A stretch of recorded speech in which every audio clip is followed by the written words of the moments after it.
Hello, Keith Keller, Melbourne, Australia. And we're doing a really cool show about Substack today. I've been trying it. I've been experimenting with for the whole month of October. I really like it. And if you want to follow me there, it's substack.com /at keithkeller.au. That seems to be the configuration for Substack. If you're listening in, please type some comments and tell us what your Substack is if you're using it. 50 million people are using it, and we're predicting that it will be one of the next big things. So we're going to pull it apart and see how it works. As normal, I will. Hey, Gunnar, jump in if you've got time. Gunnar's a mate of mine from Sydney and a fellow Substack user. Tell us your Substack account if you like, and we can all follow you there. I think he's got about 1,000 followers already, so he doesn't need the help. But it's always good to help our buddies. So today's show is all about Substack. It's all about how to use it, whether or not it's possibly an alternative to LinkedIn if you want a bit of a combination idea. I always think it's a very good idea to have a backup in case one site goes down or they change the rules or they don't like you anymore, or all three, which is all of those things have happened to me. So we're going to talk about Substack. We're going to talk about what it does, what it is, what's the thing, why is everyone talking about it? Well, a lot of people, 50 million people. If you do have any questions, please put those in the comments, and we love to get to about 100 comments a week per show. If you can, I'm doing 1 or 2 shows a week, so let's get to 100 comments per show just for fun. We can have up to 8 people on stage with a nice banner in the middle. There's Gunnar's Substack. That's for happyhabits.substack.com. That's pretty cool. That's an alternative way to phrase that. That's pretty good. I'm following Gunnar already, so jump in and follow Gunnar as well. Let's get him to 1,000. Let's get him to the big 1,000. What we're doing today, as you may know, we are sending this file to Substack, to LinkedIn, and to YouTube. The graphic says Facebook, but we don't yet have a graphic with Substack in it. It's only brand new, this idea of being able to send the file to Substack. Please make some comments and tell us where you're calling in from. Is it LinkedIn? Is it YouTube? Is it Substack? It's very cool if you can do all three. We are indeed multi-streaming for a bit of fun. And if you want to know what's going on with all of this stuff, I do lots of shows, and you can find out what I do at whereiskeithtoday.com.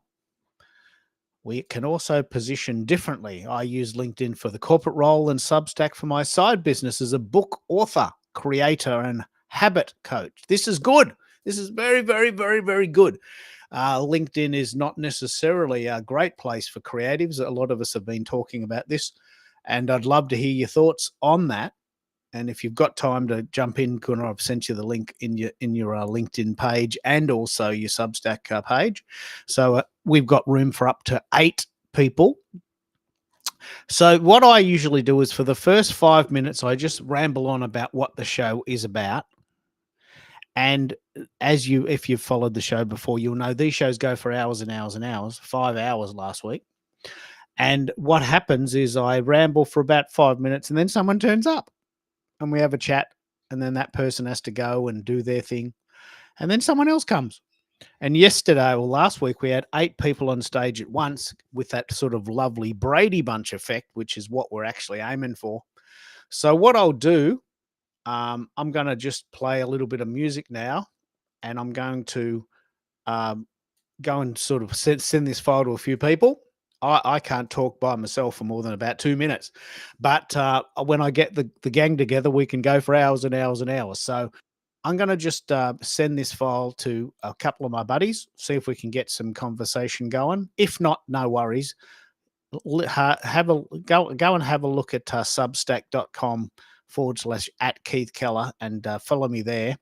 I'll play a little bit of music just to get us in the mood. and then it takes people a couple of realize I'm actually talking. So I'm going to just play a bit of music in the background and send this file to some friends.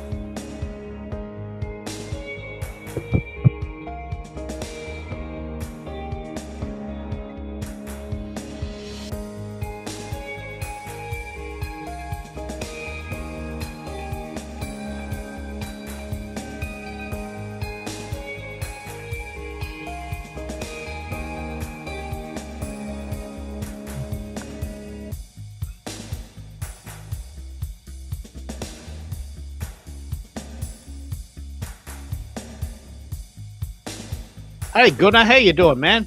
Put on your thumbnail if you want. Oh, where are you? You're in the cafe. You're in the street. Have a look. Oh, the boats are in. Yeah, the most iconic place you have in Sydney. I'm just changing the train. Yeah. Okay. Tell us how you use Substack and what you think it is. What is it good for you? So Substack for me is a great creator platform where we can write because there are people who like to read. Compared to TikTok and Instagram, which is all about visuals for dopamine, this is more about substance. Substack and Substance actually sounds quite similar of a non-native English speaker. So I like that part. Substack is for substance. That's good. I like this. Just came on that idea. But what I also like is that it includes its own discovery on Substack notes, like top of the funnel. It further also has long format articles. It has podcasts. So I will launch my podcast called Behind the Book early next year. So there's a lot of things ongoing over there. And I like the community. The idea of building communities is good. People can even monetize if they want to. And I can have more than one newsletter on it. I actually have 3. So it's a place that's my different type of outlets in addition to LinkedIn. That's a good one. And I take it for different content, less corporate, more personal. Yeah. Less profit, more personal. You're coming up. You can say all day. Less corporate, more personal. Less corporate, more personal. Yeah. Less corporate, more personal. This is good. So I want you to introduce to my mate Mike. He's a poet, and he loves the idea of words as well. So Mike Gunnar is a mate of mine from Sydney who's coming to Melbourne very soon, next month. In fact, he was going to be there today. That's why I'm doing this show, because he can't be here today. But you're using, Gunnar, you're using Substack to write a book. Mike, you're using it for poetry. How are you using Substack? And introduce yourself to Gunnar. Gunnar, I am Michael Blanc, known for a variety of things. I am making a pivot into songwriting, and I've been a poet for a number of years, but I decided to take my poetry and convert it into lyrics, and now I'm using AI to produce songs. In fact, I have one written and I posted in the comments specifically for Substack going mainstream. Yeah, what we've been doing here, Gunnar, I don't know if you know this, but there's a site called Suno, su.no. Is that you getting on a train, or did you miss your train? I take the next train. So su.no. But where are you? Is that Manly? Is that Manly? No, the Circular Quay. Circular Quay. That's right, Circular Quay. Don't know why the phone doesn't show me. But what I wanted to say is something else. So I know Suno. Let me take the camera off. I know Suno. I created my first album of piano songs in February after I discovered Suno. I created songs and with Suno uploaded my lyrics, but I've done the reverse approach to then sing the song in public at a club event. Wow! The melody and recording completely from Suno, and I'm not a good solo singer. I need to make the music loud so that my own voice, let's say, complies, but it's not not over much. Yeah. So that was really, really good. I enjoyed that. Yeah, I love it. It's completely changing the way we create music. And Michael and I talk almost every day about this. whether or not it's even legal. They're in the courts at the moment for piracy. That's the current way the music industry is going for them. The piracy, but the songs are unbelievable, and people are indeed stripping out the music and the lyrics and singing their own songs or playing their own tracks. Bloody brilliant. Bloody brilliant. Now, do you have to get the next train? Do you need to go? Oh, yeah. In the next 5 minutes, I need to take one. I skip the next one, but then the one after I take. Okay. So tell everyone how they can contact you, and put your Substack in the notes too as well, Michael. So this is Gunnar's Substack. How do you get this configuration? Can you change your configuration to be yourname.substack.com? Yes, How do you do that? let me explain that. So Substack has two approaches to it, same as LinkedIn. In LinkedIn, you have a profile URL, and that same thing you have on Substack, which would be substack.com/@sign or whatever your personal profile is. But the main approach of Substack is to have its own publication. And that is the publication, meaning like on LinkedIn, you have a LinkedIn newsletter. So in that sense, I have three different publications, and they are typically something.substack.com. They have their own look and feel like a magazine, like the one that I mentioned, or have another one called Writing in Cafe, same thing, .substack.com. Writing cafes, yeah. And I even have LinkedIn for Smart Humans.substack.com. These are the three that I use.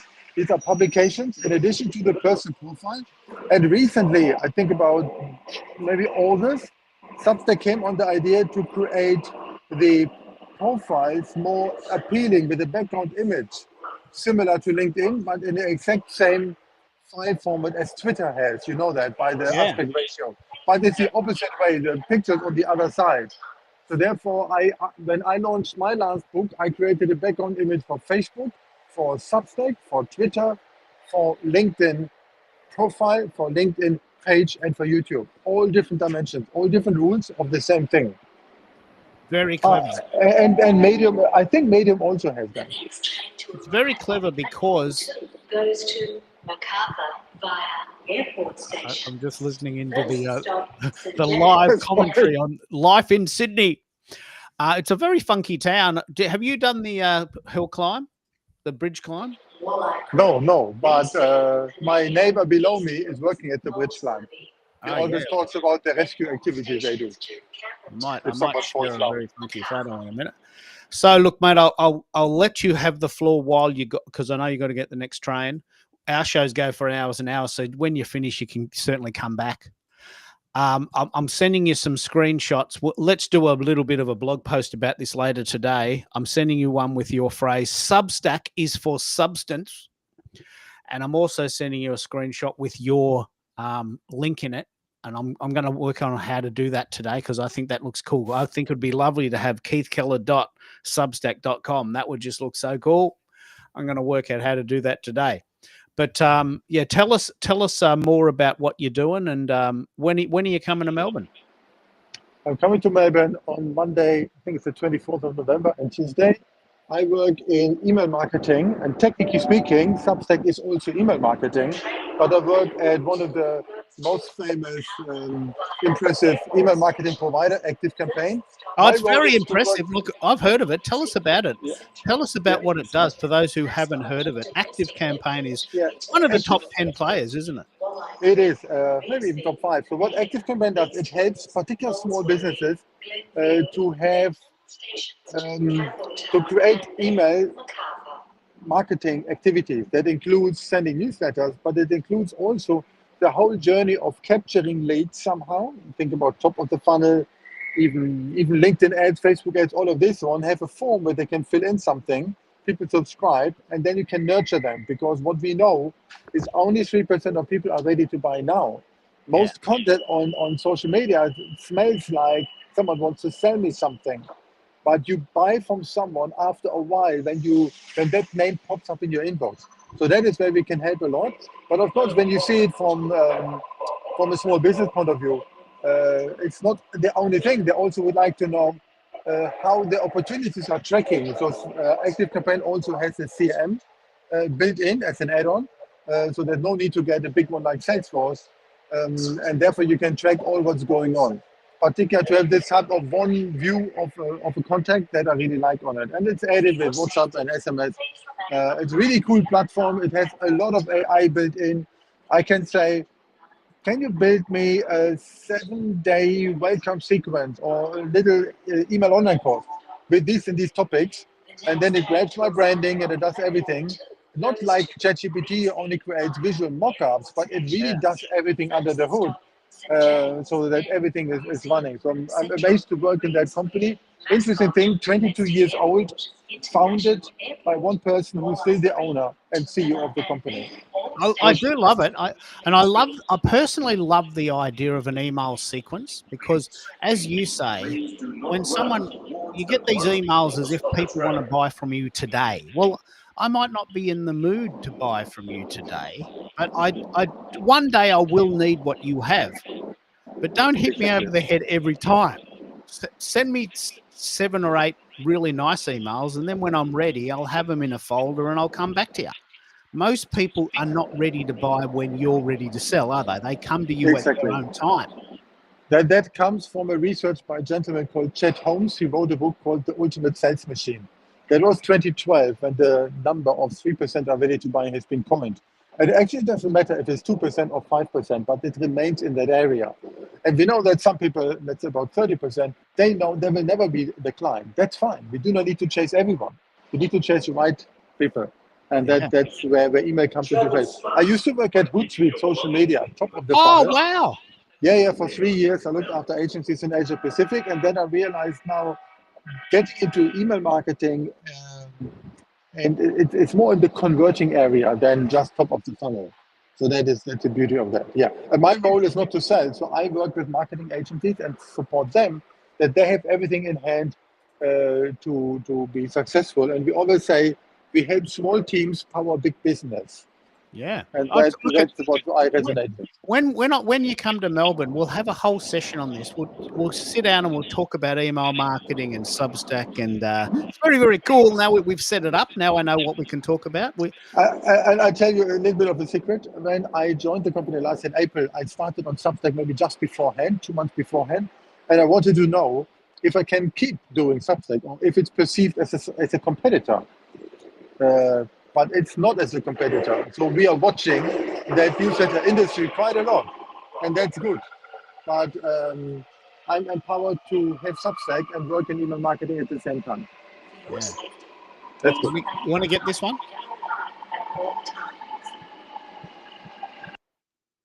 I think you might have to get that one, Gunnar. What do you mean by that? Is That's this right. No, that's on the other side. Mine is coming in a minute. That's right. But thank you for the airtime. Oh, you're very, very welcome, and it's a very good time because you would have been here today, and we would have been having this chat in a cafe in the city. But this is what I do. And This is Kate, sorry, to just conclude on that one. We will do this. I have a series on LinkedIn which I call 42 Coffees. I Yeah. even have a hashtag for that. Just posted episode number 85 with a very good agency owner today. And I like this to give a stage to people what they do. And some of those episodes I also share on Substack. I love this. I love it. I love it. We're going to meet in real life. This is very unusual for me because, as you know, Melbourne had a very severe lockdown. And I got to be honest, I got used to it. I loved it. I was at home like every day for 3 years. I mean, I loved it. It was 2 years officially, but I haven't left the house. Haven't left the house since. That's not entirely incorrect, but I don't leave the house as much as I used to because I got used to it. Like I'm in the city's an hour away, and here I am talking to you in Sydney, and Mike's in the US, and there's people calling in from all over the world, and we can have 9 people on stage at once, like the Brady Bunch. So unbelievable. Mike, do you want to jump in and ask Gunnar any questions about email? Do you have an email sequence, an email marketing strategy, or sorry to put you on the sidelines, but Gunnar's just sort of out in the field. I thought I'd give him the floor while he's waiting for his train.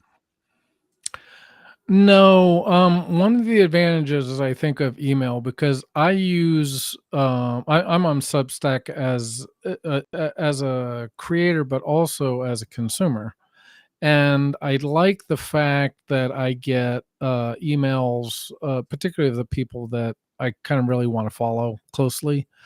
And so it's nice to get that in email. I don't have an email list as of yet. And I'm going to attack business in a couple different ways, Keith. And I think with my bespoke musica, I may try to build out a email list. But I'm still spinning that up and getting content out there. Mike, you have an email list in Substack. Substack is the only tool of its kind where you grab an email address. LinkedIn doesn't have it because LinkedIn believes that a LinkedIn profile URL is a holy grail. Emails can change, but in Substack, everyone who subscribes to you, you have the email address. Every time you send an article, it's sent to them as an email. So you just Yeah. have it.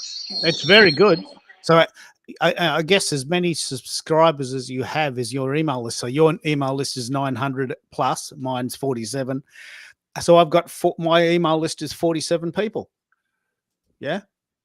Exactly. Every time I do an article, it sends an email to my list, doesn't it? Yeah. The only tricky thing, there can be people who have just one email address, so then they get it. Or those who have more email addresses like me. So I created one only for Substack. So when I want to read Substack related emails, I do it. Then I go to that inbox.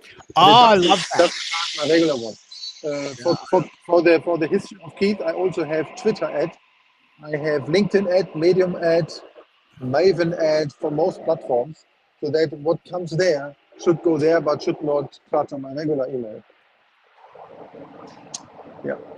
Anyway, Right. my train is coming. Thanks, Yeah. Mike. No, Thanks, no Keith. worries. No I worries, continue mate. listening. No worries, mate. I'll talk to you later. Sorry about that, Mike. I thought I'd give him the floor because he's sort of in the field. And amazingly, Gunnar, who is a pretty good mate of mine, he was going to come to Melbourne today. I was going to go into the city, which is a very unusual scenario for me. And I was going to meet a real person in real life. Like I was going to challenge myself to leave the house. And unfortunately, Gunnar couldn't come. So we're doing that in November. But then I thought, you know what? I'm going to do a show about Substack. I'm so into Substack. I'm so into it. Like I believe that Substack is the new LinkedIn. I'm just putting it out there. Hopefully this one gets picked up as a clip. Substack is the new LinkedIn. You know, LinkedIn took 6 years to get to 50 million. It's now at 1.2 billion.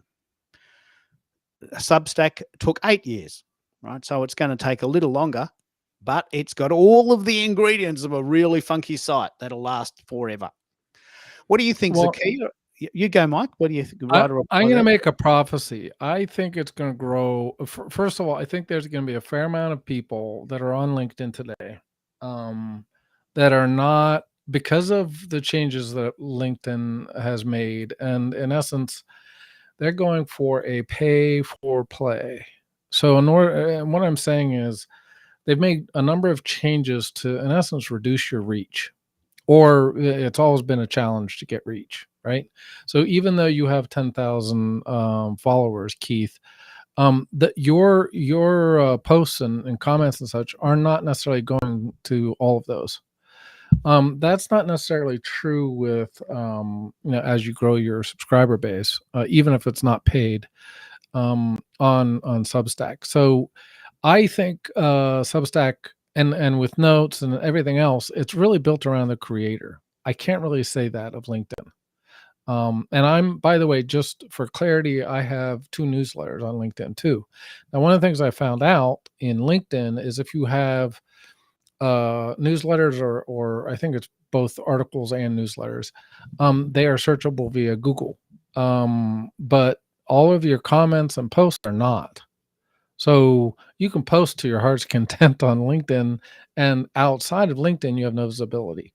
That's not true of Substack. So that's number one. Number two, anything that you create inside of LinkedIn Now you can pipe things like you're doing Restream to LinkedIn, but you can't pipe things out of LinkedIn to elsewhere. So you're in what I call a walled garden. That's not true of Substack. Substack, you can share stuff all over the place.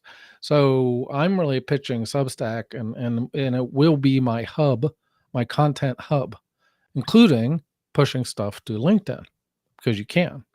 But so does that mean I'm not going to have any presence in LinkedIn? No, but my primary presence is going to be on Substack, and I think that's going to happen, Keith, with a bunch of other people. Really, regardless of your business, I just see it as I see it as an improvement on LinkedIn because you're gonna have the ability to push your content in a bunch of different places as opposed to LinkedIn where it's stuck. Yeah, it's filling a few gaps that we as creators. I mean, I'm not a recruiter. I'm not looking for a job. I'm not running a business anymore. I'm creating radio shows and blog posts and funky little audio clips. I'm a creative person, and I've got to be honest. I feel quite stifled on LinkedIn, and it's a decent alternative, but I don't think it's the complete package. And I always maintain that it's very good to have a backup. It's very good. Like if LinkedIn goes down, or they decide they don't like the sound of my accent, or I vote for, I'll go for the wrong football team, or I support the wrong political party. I don't want to have to be judged by my personality, right? So I always go for a second, and for a long time that was YouTube, but now it's Substack. And I'd love to hear your thoughts, Zakia. First of all, tell us how we can help you with your Substack. We'll put it on the screen for you. But first of all, what do you think of it? And do you think that Substack could become the new LinkedIn, or Absolutely. even yeah? For sure. You guys have already helped me tremendously with Substack just by having these consistent shows every week where you were kind of peeling back the layers of the onion each week. And it kind of piqued my curiosity to kind of take a look again. And as you all have stated, just the features and the functionality to be able to really create content is really, really useful. I didn't see that as something originally. So there's the dog. So I didn't see that originally. What does the doggy think? What does She's she have a just barking. She's watching. She's watching. Whenever my hands move, and I talk with my hands. She thinks it's time for me to play with her. Yeah, okay. It's sort of like the doggy. Oh, let's go for a walk. Oh, don't use that word. Don't use that word in public. Oh, I've now got you into trouble, haven't I? But look, I think what we're doing here is we're creating something different, and it's not better or worse yet. But LinkedIn took 6 years to get to 50 million, and it's now got 1.2 billion. 1.2 billion. Right? Substack took 8 years to get to 50 million, so a little bit longer, but not really in relative terms, because Substack's been LinkedIn's been going since 2003, YouTube's been going since 2005. Imagine if we had been early adopters right there. Imagine if we had been an early adopter on YouTube in 2005 before it was bought by Google. If we had that foresight. I didn't, and I was on LinkedIn pretty early, but I think there's the ingredients are there for something really quite magical, and I'm pretty excited about it. It's fun to use, and I'm proud to say that I've had 5,000 views since I started on the 2nd of September, so that's not bad. People are listening to me. People are responding. I'm not just throwing mud at the wall for the fun of it. People are actually listening to me or reading my material, so that's pretty good. That's always very important to me. I don't just want to just do it for fun. I want people to notice. I'm a bit of a show off. Hello, Bez, mate. We're rocking. We were just chatting to Gunnar. Do you know Gunnar? Gunnar Habits? Well, I don't. Maybe you can fill me in. Yeah, well, he has this. He's a good mate of mine who lives in Sydney. He's a very, very, very good friend of Jane Jackson. Oh, And okay. this is a very good place to start. And I'll give Gunnar some kudos. He's on the train, actually going to a job, going to meet a client. But he works for Active Campaign. Now, I don't know if you've heard of that. It's very, very, very, very good. Oh, It's one yes, of I've heard of it. it's one of Mhm. the top 5 email marketing solutions in the world. Right? I've heard of it. A Mm, lot of people like it. And he used to work for Hootsuite, so he's got like deep history in this field. okay. So he was just at the train at what I was going to call Melbourne Central, but whatever the equivalent of Melbourne Central is in Sydney. Circular Quay. It's where this is a very cool place where the trains and the ferries meet. It's a very unique, and you can see the Harbour Bridge in the background. I mean, it's a pretty funky spot. So he was right there getting a train in view of a ferry with the Harbour Bridge in the background, talking to me, little old me in Melbourne, Australia. And we were talking about Substack, but we were also talking about Active Campaign and email marketing. Now he mentioned 2 things, and I'll give everyone a turn to talk about this. Substack is an email marketing machine. Like when you get a subscriber, you get their email address, and if you leave Substack, you can take it with you. Right? It's a brilliant strategy. So I have 47 subscribers. So technically, I've got an email list of 47. And as that list grows, every time I send out an article, they get it. And I'm proud to say that 5,000 people have read my stuff since the 2nd of September, which is not that long ago.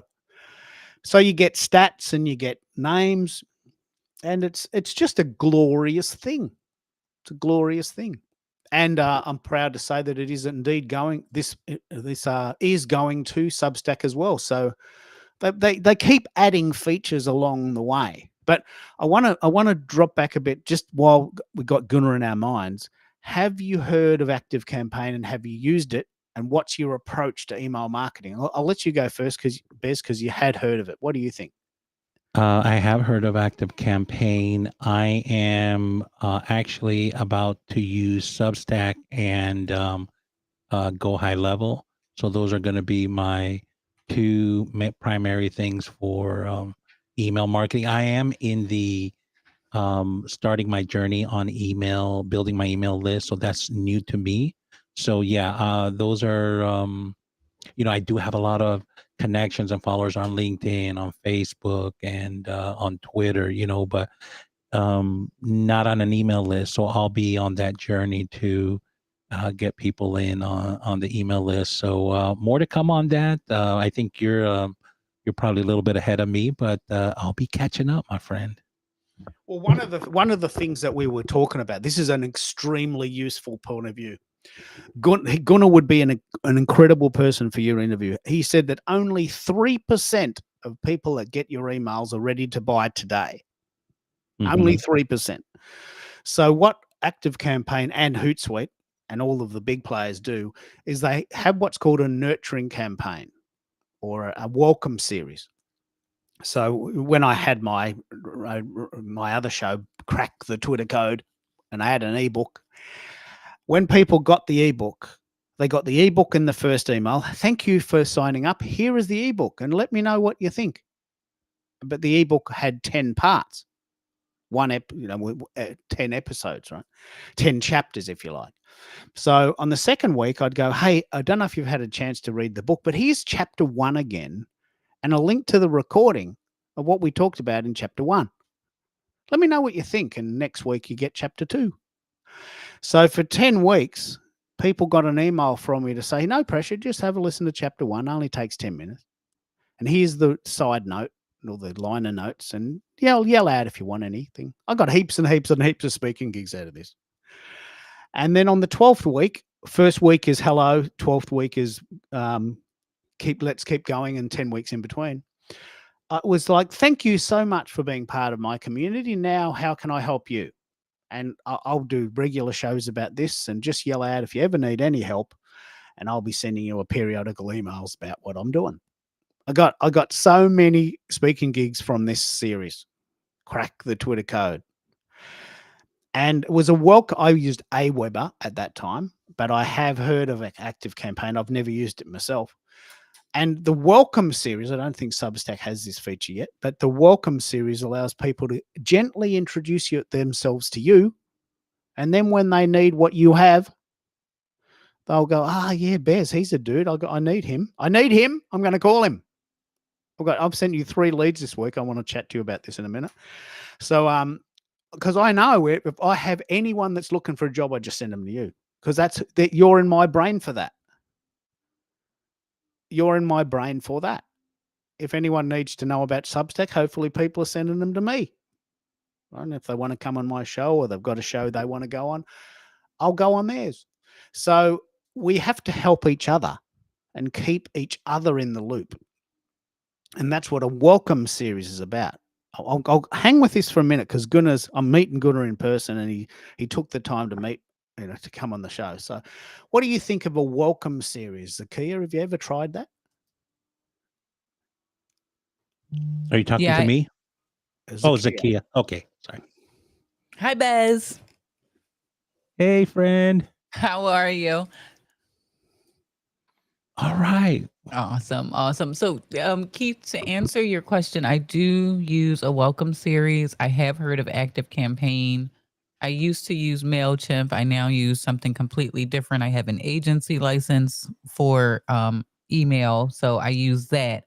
But the welcome series is really important. And I think once people start using email campaigns, it starts to help you plan your campaigns a whole lot better, right? So in order to have a campaign, you have to really understand where you want to take your audience. And so if it's just reading your Substack, then it's just going to be, here's what's coming up on Substack.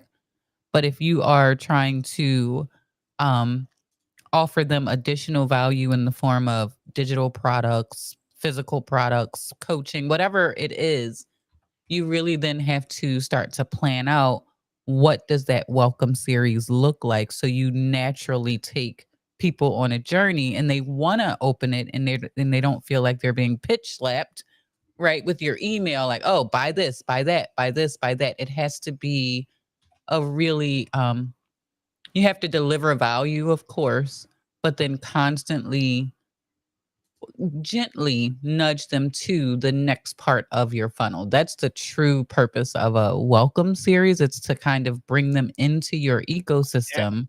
Yeah. But Begin then with the end naturally, in what can mind, as they? Stephen Covey famously said, right? Yep, begin with, you got it. You got it. So where this is so important. So, say for instance, in 12 weeks is a standard one, 12 once a week for 3 months, no selling, and then a pitch at the end. What do I want to do in 12 weeks? Where do I want to take them? Where do I want them to be in 12 weeks? What am I offering them in 12 weeks? That in itself, this is very, very important for an Aquarian. I'm an Aquarian, because yesterday I had an idea and I just did it straight away. Right? That's how I usually create. I have an idea, I did it straight away. Don't want to wait. No time for waiting. I'm not planning it out, doing it right now. But guess what? It fizzles up and it goes viral for about a minute and then goes. It's sort of a very hot burn. It's really fast and funky now, but by lunchtime I'm looking for another hit. It's like an email junkie, right? There's a very good analogy. But if you plan out things for 12 weeks, go, look, I know where I'm taking people. Today, I've got to write an email in a series of 12 emails that take people on a journey, so that by the end of the 12 weeks, they are ready to see what I'm doing. Now, this is a totally different mindset to marketing, isn't it? It's not hot and funky and let's have fun today. It's, I'm taking you on a journey because this is going to benefit you.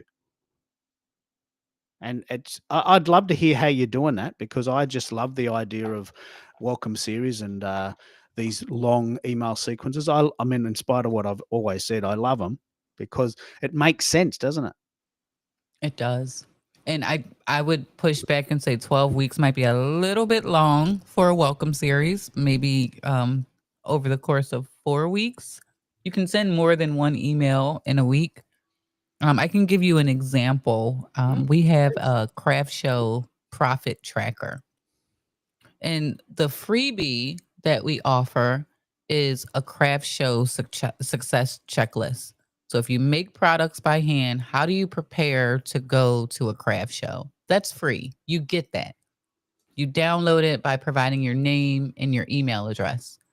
On the back of that, there are several emails that come behind it. One of them is, hey, did you make sure, do you have your checklist ready to go? Have you planned your product? So putting action, because people will download all day and never open the document, right? So we want to give them like small gems like, hey, inside that free guide, you got this checklist. Have you gone through it? So we give them maybe about 2 or 3 emails with key things they should look for in the guide. Our next offer is an actual profit tracker for their craft shows, which is only $19. And for that $19, have you heard that phrase, a tripwire? yes, that well, this one isn't necessarily a tripwire because I don't offer it to them when they download. I offer it as like email number 4. Oh, okay. Right. That's the definition of a tripwire. It's typically in the email sequence. Well, oh yeah, it could be. Oh, I guess it could be. So the tripwire, the definition that I'm familiar with is when somebody downloads, before they actually get to the download, there's a, oh, by the way, there's this other thing available for $19 that could take you to the next level kind of thing. Yeah. So all in that same transaction. That's okay. That's it's a phrase Similar. that we used in different ways. But so on email 4, you're saying, hey, guess what? We got this really super cheap offer that, look, it's not very much money, but it's got lots and lots and lots of value. So you're getting people engaged to say, look, I'm not. You're trying to weed out the freebie Fionas, aren't you? Correct. And those people who actually need it. If you just wanted to know what's a checklist, you're getting that in the freebie. You don't need it. We don't want people buying things that they don't need because then they trash you in all the threads, and you don't want that. So you really want people that want what it is that you have to offer. So you make that offer for them. And then there's another offer behind that, which is a soap business blueprint.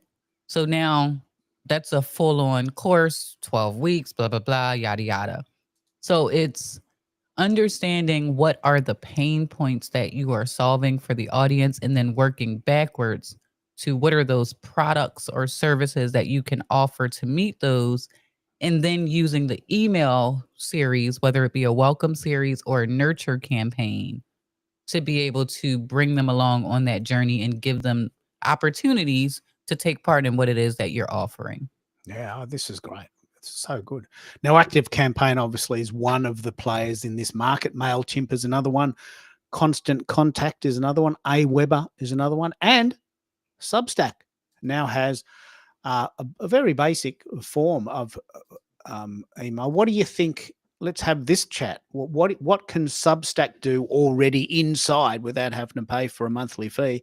What does Substack do in regards to emails? Does it simply just send emails when you post, or does it have some sort of email marketing funnel, or are they working on that? Do you know? I'd love to know. I did see they have segmenting available. So even when you're about to send emails, you can filter out your most engaged people, like who's constantly opening you can send a message directly to them. So it's not as extensive as Active Campaign, but I think they do recognize and they're trying to build towards being a full-fledged email system. It's at no charge. It's very, very attractive that you always have access to that email list, isn't it? I mean, even for me, as someone who's just despised email for so long, the idea that if Substack falls away or I don't like it anymore, I can sort of collect those emails and say, hey, guess what? We used to hang out on Substack, and apologies, but I'm now hanging out on, StackSub or whatever comes next. Whatever comes next, there's going to be another one. There's always another one. Would you want to come over? This is a soft, warm lead. I'm not going to bug you forever, but you were there and you liked it. You want to come over here because you might like it. You can't do that with LinkedIn, really. I mean, people say look, I've got to be honest. If someone emailed me and said, look, I got your email from LinkedIn, I'd be really, really, really pissed off. I don't know what we can have this discussion if you want. Maybe there's something in the terms and conditions, but I didn't connect with someone to get emails from them. I can tell you that for sure. I know maybe that LinkedIn thinks we did, but I'd be very, very, very, very angry. What do you think, Zakia? Would you, if you connected with someone on LinkedIn and they suddenly started ringing you and emailing you, what would you think? Oh boy, what did I sign up for? But I think you hit on something that makes Substack even more appealing. They've built that into the ethos. So I'm expecting now to get emails from those people I subscribe to on Substack. So the expectation is there because they've built it into the platform from the beginning. Yeah. But I don't want any emails from the folks I connect with on LinkedIn. No, I don't. I just don't. I'll connect with people on LinkedIn. I love hanging out with them as DMs, and I go to their events and I take part in their polls and we chat. But please don't ring me. You know, that's absolutely a no-no. Just don't ring me. I don't know where they're getting my number from. But and people say, oh, look, you signed up for that. Well, maybe I did on page 75 of the terms and conditions that nobody reads, and maybe that's my fault. But with Substack, the way that the information is delivered is via email and the app. So if someone sent you an email to say, hey, I got another article, yeah, well, I'm expecting that. People are getting a bit annoyed by it, but they know that's the format. That is the ethos, isn't it? What do you think of this, Mike? Are we talking out of turn? Do you believe that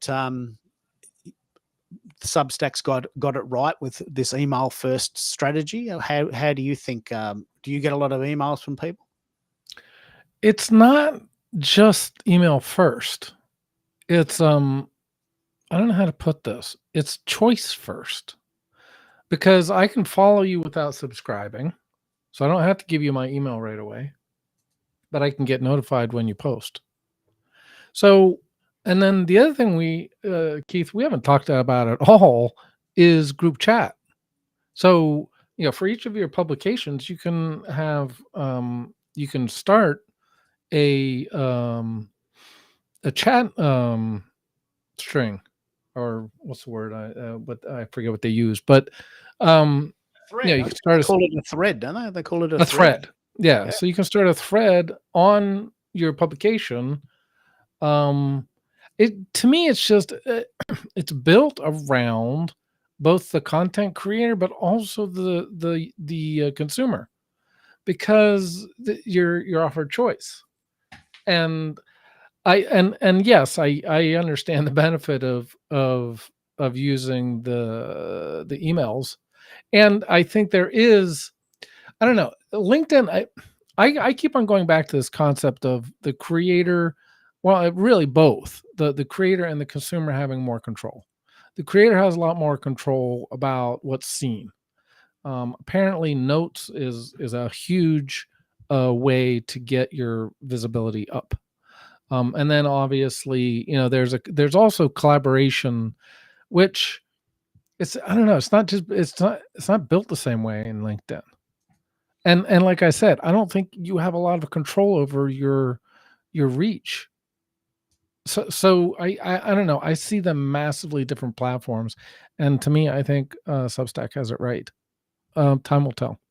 Yeah. What do you think, Bez? I know you love LinkedIn, and we might be stepping on some toes by criticizing it, and I might even get banned. But the point is that Substack does have a lot of freedom that we just don't have on LinkedIn, and we are getting a bit tired of all of the rules. We're just getting a bit tired of all the rules. But Substack seems to have really a great sort of ethos, a great mindset, a great understanding of the creative mind. I feel home there. I feel like they get me. What do you think of Substack by comparison? They are very different platforms. What do you think? Bez, you got you there? Oh, he stepped away. He's probably walking the dog. I'm ad-libbing now. I'm making this up because I've thrown to Bez and he's not there. So I'm just going to play a little sound and come back to it.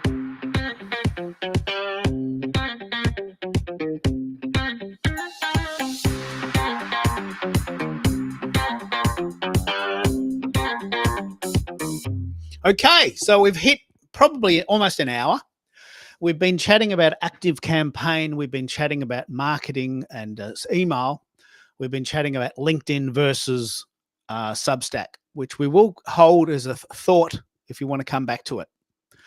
But Mike, why don't we talk about your adventures with Suno and writing, and the idea of, which we had last week, of writing a song specific to an event, and the ethos, the mindset, the moral dilemma that we all face, where Suno is in court for piracy and may disappear.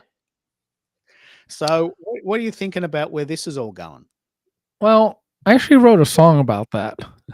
Oh, wow, you wrote a song about Suno. Well, no, about the dilemma, and let me find the name of it. But the chorus goes, "Where's the line?" Meaning, where is the line? We have all of these tools. We have MIDI, we have synths. It's called "What's the Rumpus?" Oh, that's what that was about. Yeah, and so the idea is, we've had all these tools.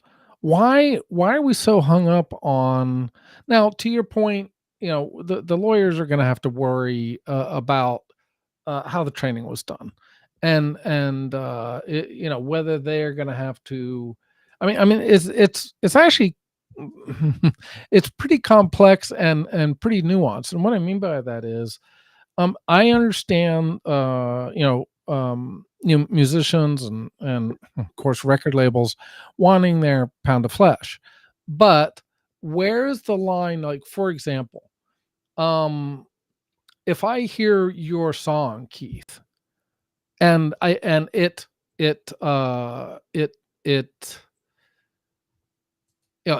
going through my head, but I'm not using I'm not cutting pieces of your your lyrics, or I'm not cutting pieces of your stems. It it's I mean, we talked a little bit about this. Is like, there's 4 chords in every pop song, the same chords. So how many variations can you have?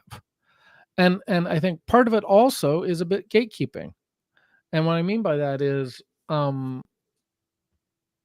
what's happening with AI based music is it's in essence allowing almost anyone to create their own songs. So that opens the floodgates. But you had mentioned this. There are normal musicians that are using Suno to create, let's say they want a guitar track and they don't play guitar. Well, normally they'd have to go out and hire a guitarist. They don't have to anymore. Or maybe they want to ideate a song.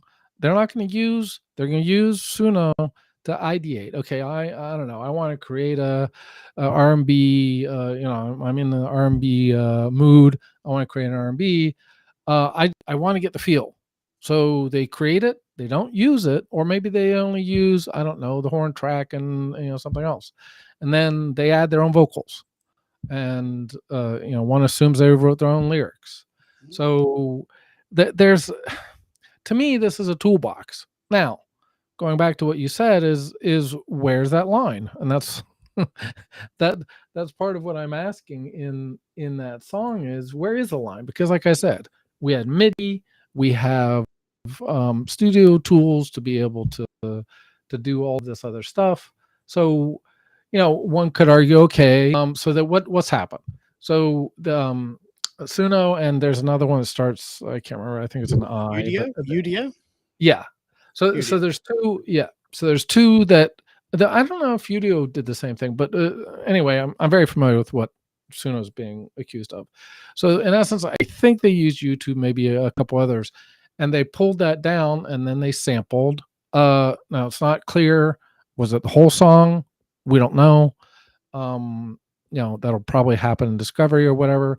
But it's not like I said, it's not like I ripped Let It Be's whatever track and I reused it. It's I listened to Let It Be, trained the algorithm up, and then the algorithm is figuring out what over many thousands or hundreds of thousands, maybe even millions of tracks, what a song is, and then it's recreating the song. So I understand, we can argue about how it was trained, but now this is creating something completely new. And then as far as me, I'm using my own lyrics, so I own the copyright to my lyrics, right? But I don't I don't own the copyright to the music because it's AI generated. So this is going to have to get hammered out in the courts, I think. But I think it's I mean, if you look at what MIDI was, if you look at what synths was, and back in the day, and even drum machines and everything, there were all sorts of freaking out about what this was going to do to impact. I have a feeling this is sort of the next this is the next evolution. Now, the one thing I did want to mention to you, Keith, is I actually believe that there are certain things happening in my songs that are, I don't know how to put this. It's like, I call it transhumanism. And what do I mean by that? There's things that are sort of happy mistakes, meaning that I often struggle with AI to get what I want. But then in a certain amount of these songs, it's actually created something I didn't intend, and I like it. So that's not even possible in the current music world. So what do we do? It's a very good point. And it might be a bit irrelevant because what will happen, and we'll have to obey. Correct. And I think that's the other thing. My understanding is there are, and I don't remember the names, but there was another provider, another AI music provider that has, quote unquote, ethically trained their model. So if Suno is caught, and whatever the case, and I have to pivot, then I pivot. But you don't have a moral objection to using the tech. No. Okay. Well, that's good. What do you think, Bez? Are you there, mate? What are you doing? You sort of stuck there on the sideline? I am here. Yeah. I'm here. We're talking. Have you called upon me? Yeah. We're talking about Suno. Mhm. They're currently in the court for piracy. And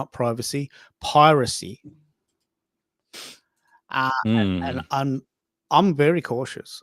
Look, I was a musician. Like, I can tell you for sure, the songs that I write on Suno, I could not write on my own. And there's got to be a reason for that, and that is that I'm drawing on 50 years of talented people singing and playing guitar that I can't do. Right? And there's something that bothers me about that. And so I'm very cautiously doing this for fun, just to play around with it. I know how it works, but I'm very cautious. And it doesn't really matter what we think ultimately. The courts will decide. But what do you think of it? I mean, have you tried playing around with it? Does it interest you as a non-musician to have a go?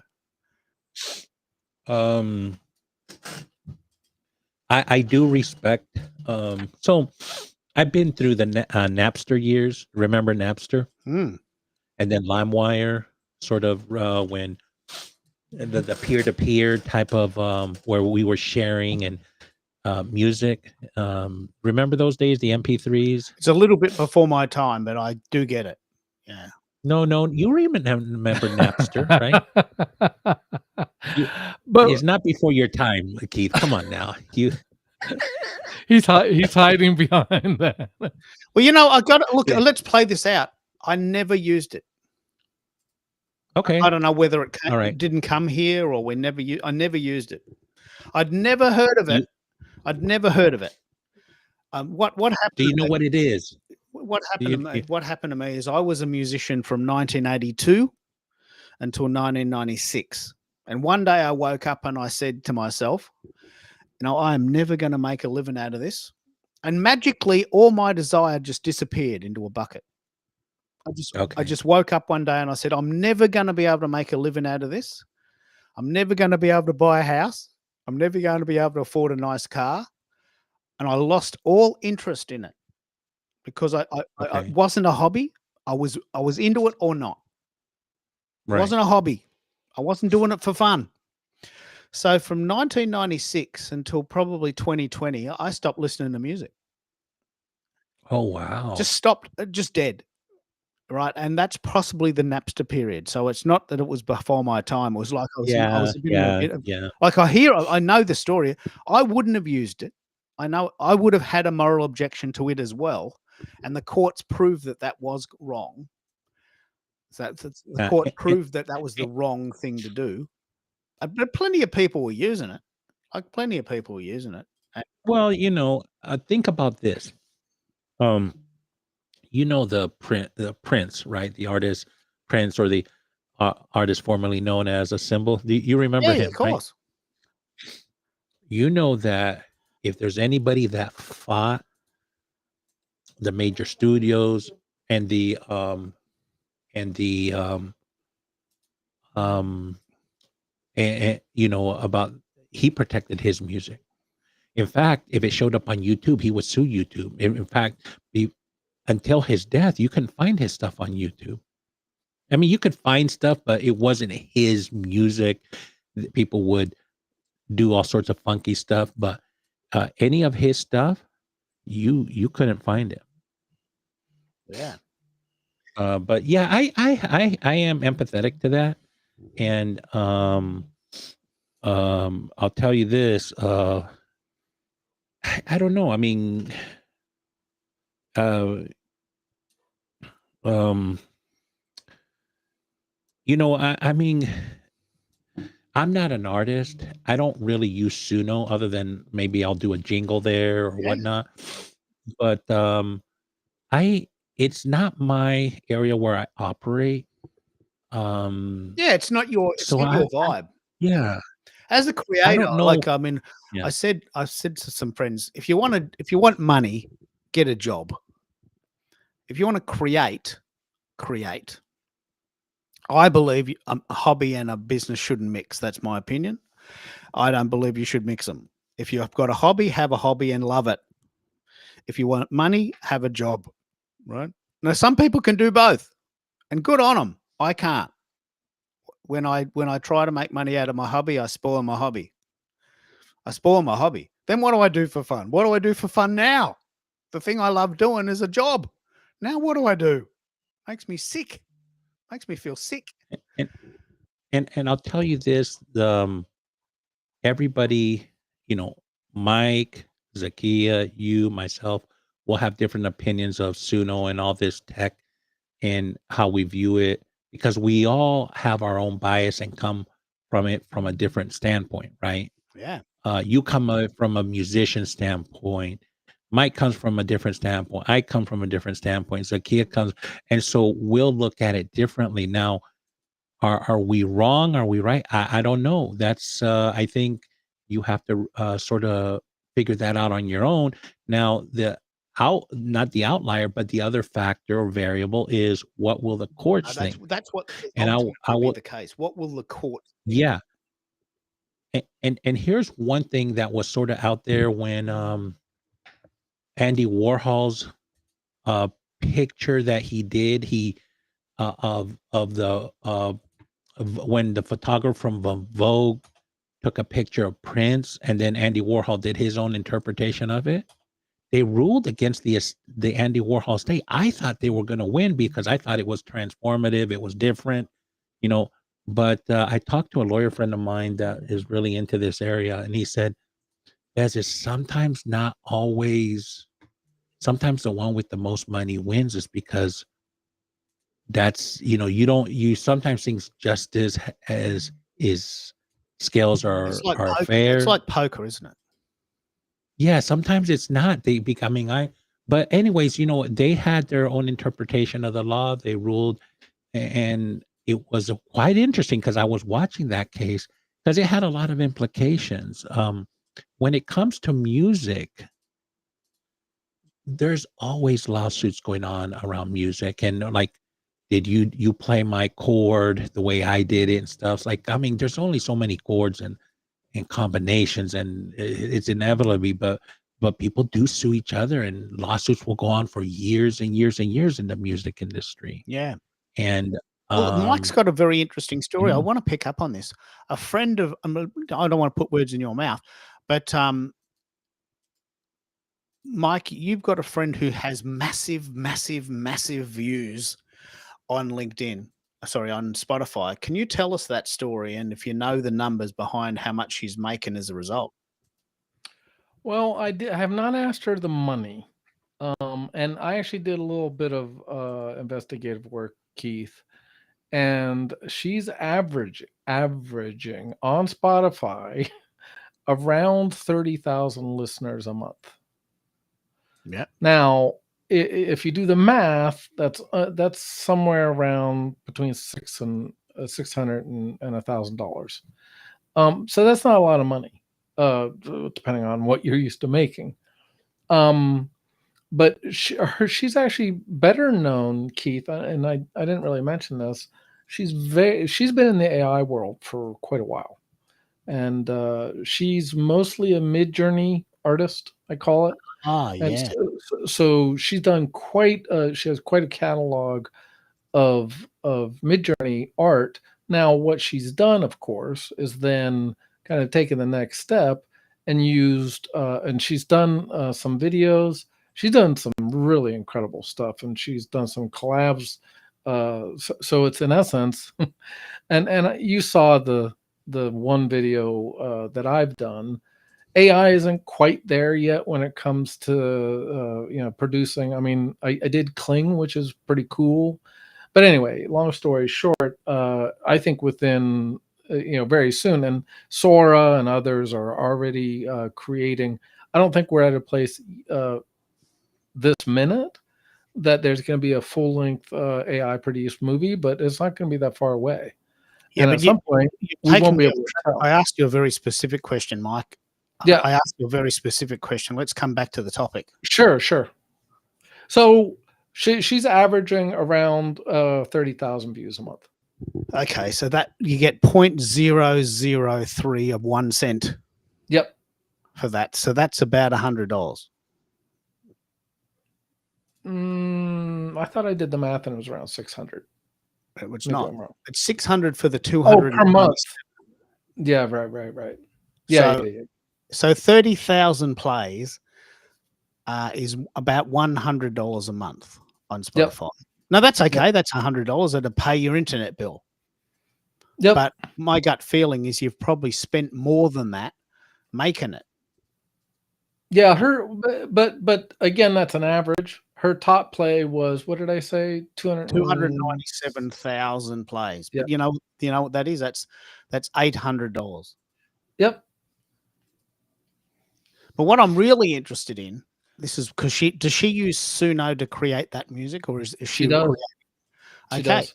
So let's play this out. Let's say the courts lose and Suno wins. Let's say that. Let's play that scenario. Mm-hmm. And so Suno is allowed to allowed to operate. Let's say they win.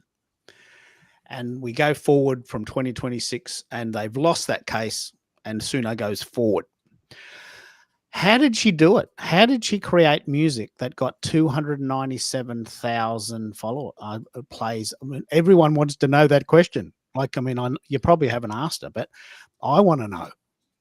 Well, I was poking around and she kind of, it's not that she was steering me wrong. I think part of it is she already had a following in her art. And then she let wherever she was posting that, the art work, she let it be known that she was starting to produce AI music. And so that's why she's over a period of time has built up a following. And my understanding was she has a catalog sort of like me that she hasn't released. So we'll see where she goes with this. But it's kind of like Substack. You know, I think you build, if you're thinking this is a get rich quick scheme, I don't think that's true. And she, you know, she has a following that is loyal to her and wants to follow her, and that's why she has the 30,000 views a month. And I think because she released an album, I can't find the actual album. I mean, well, I found the album, but there's one track on there that got all the hits. That's the 230,000, and that's on a album. Which, I mean, that's kind of normal, right? Is that not every track on an album is gonna get a high hit count? But yeah, so I think I'm really fascinated. Like, in spite of my ethical dilemma and partially my moral objection to the idea, if it becomes the norm in the same way that talkies became the norm in 1928 and 916 videos has become the norm, which really pisses me off. If AI generated music becomes the norm and becomes allowable, I would love to know how you would take a song which we can all write now and put it on Spotify and make money. Like, everyone wants to know this. I would love to know this, and I would love to even theorize about it. So I just can't comprehend that a song can have 297,000 views. I just can't comprehend that. She must have had a following beforehand. Can I Well, like can I I said, jump Jump in in. there? Oh, Yeah, go what do ahead. you think? What do you think? Yeah, jump in. I think no matter what happens in court, this is really a wake up call for all of us. Like, AI doesn't necessarily replace creativity, it's testing how we define what creativity is. And just the writing on the wall to me, and listening to that story of that creator, the future of music might not be about who made it first, because everybody's going to be able to make it with AI, but who made it matter. And I think Wow. really understanding your community, how they're attached to you, and how, again, that funnel conversation we were having, the email, and taking them on a journey and really bringing them into your story. Because yes, the numbers might seem small, like, oh, you just made $100 with 30,000 streams. Many creators, myself included, we don't do it for that initial hit of income. That's a nice bonus, but it's, can I actually create this thing? And Yes, and it's that's creative reward in and of force. itself. Yeah, it is. And just a little bit of money on the side to say, hey, guess what? Look, I'll tell you this story. My mate, my very good friend who lives 10 minutes from my house, he won Songwriter of the Year. Right? He was teaching guitar to pay the mortgage. You'd think that Songwriter of the Year, big award, pretty cool, got on the telly, pretty good. What a winner. Still had to teach guitar to kids on a Wednesday night to pay the mortgage. Went to uni 4 years, got a degree in musicology, very clever, teaching 5-year-olds to do the bass line from Another One Bites the Dust. Dun, dun, dun, dun, dun, dun, dun, dun, dun. Just try it with me. Dun, dun, dun. I was sitting outside. We were going to go to a Joe Satriani concert, and I had to sit through a lesson with a 5-year-old. And I'm thinking, I just could not do that. I just couldn't do it. It's not in my makeup. But anyway, he doesn't mind doing it. He set up a special room in his house. But he won Songwriter of the Year.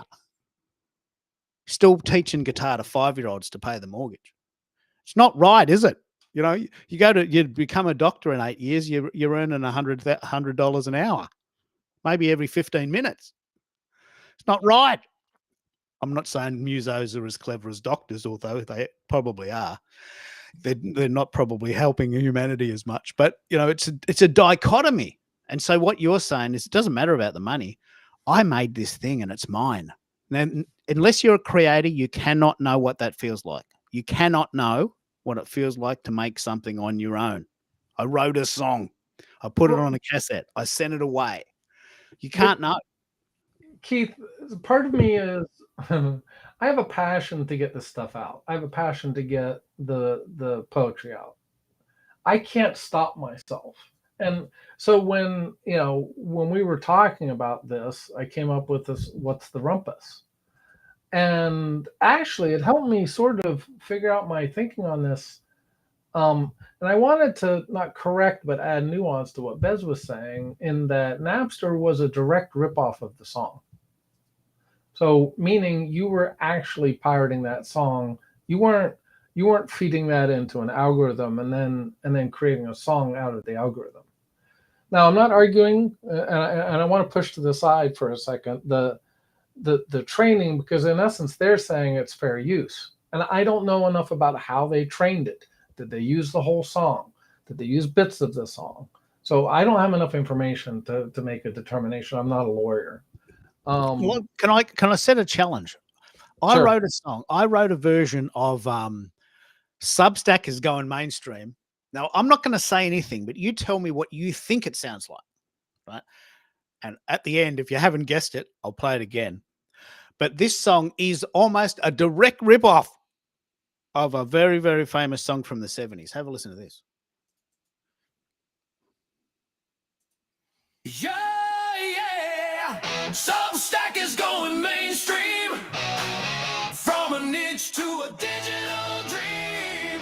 Voices rise, breaking the frame. It's a new frontier with a familiar name. Oh, yeah.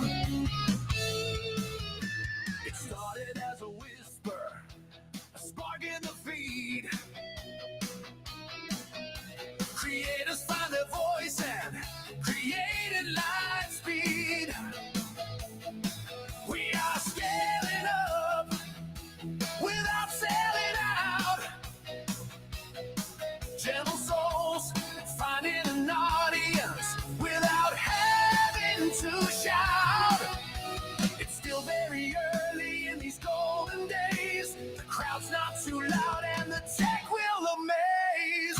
Substack is going mainstream. From a niche to a digital dream. Voices rise, breaking the frame. It's a new frontier with a familiar name. Solo, second verse. Challenge is the balance to stay true and free. Hold that creative soul in the storming sea.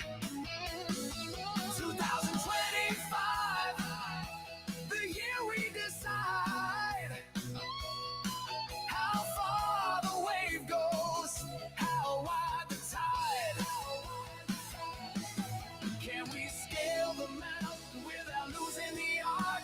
Every platform's heartbeat starts in the Sing it with me. Substack is going mainstream. From a niche to a digital dream. Voices rise, breaking the frame. It's Double a new chorus. frontier with a familiar name. I wish I could play guitar this good.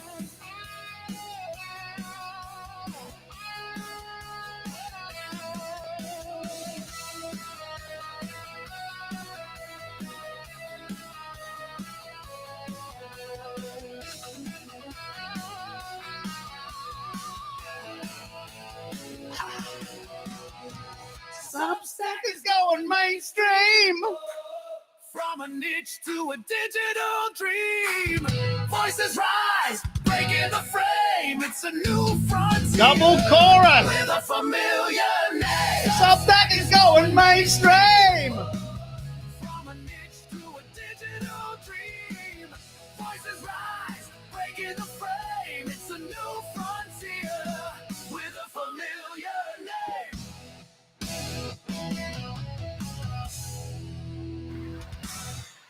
Oh, thank you. Thank you very much. Now, I'm going to give you all a guess. What do you think? Bez, what do you think it sounds like? Are you there, Bez? I don't think he's back yet. Where's he? He keeps going places. He keeps going places. What do you think it sounds like, Mike? I have no idea. You got me on this one. Zakia? I don't know. You said it was the 70s. That's before my time. Okay. So it is a almost direct ripoff of Journey's Don't Stop Believing. I mean, I won't play the original, but it's a direct ripoff. Same chord, same melody pattern.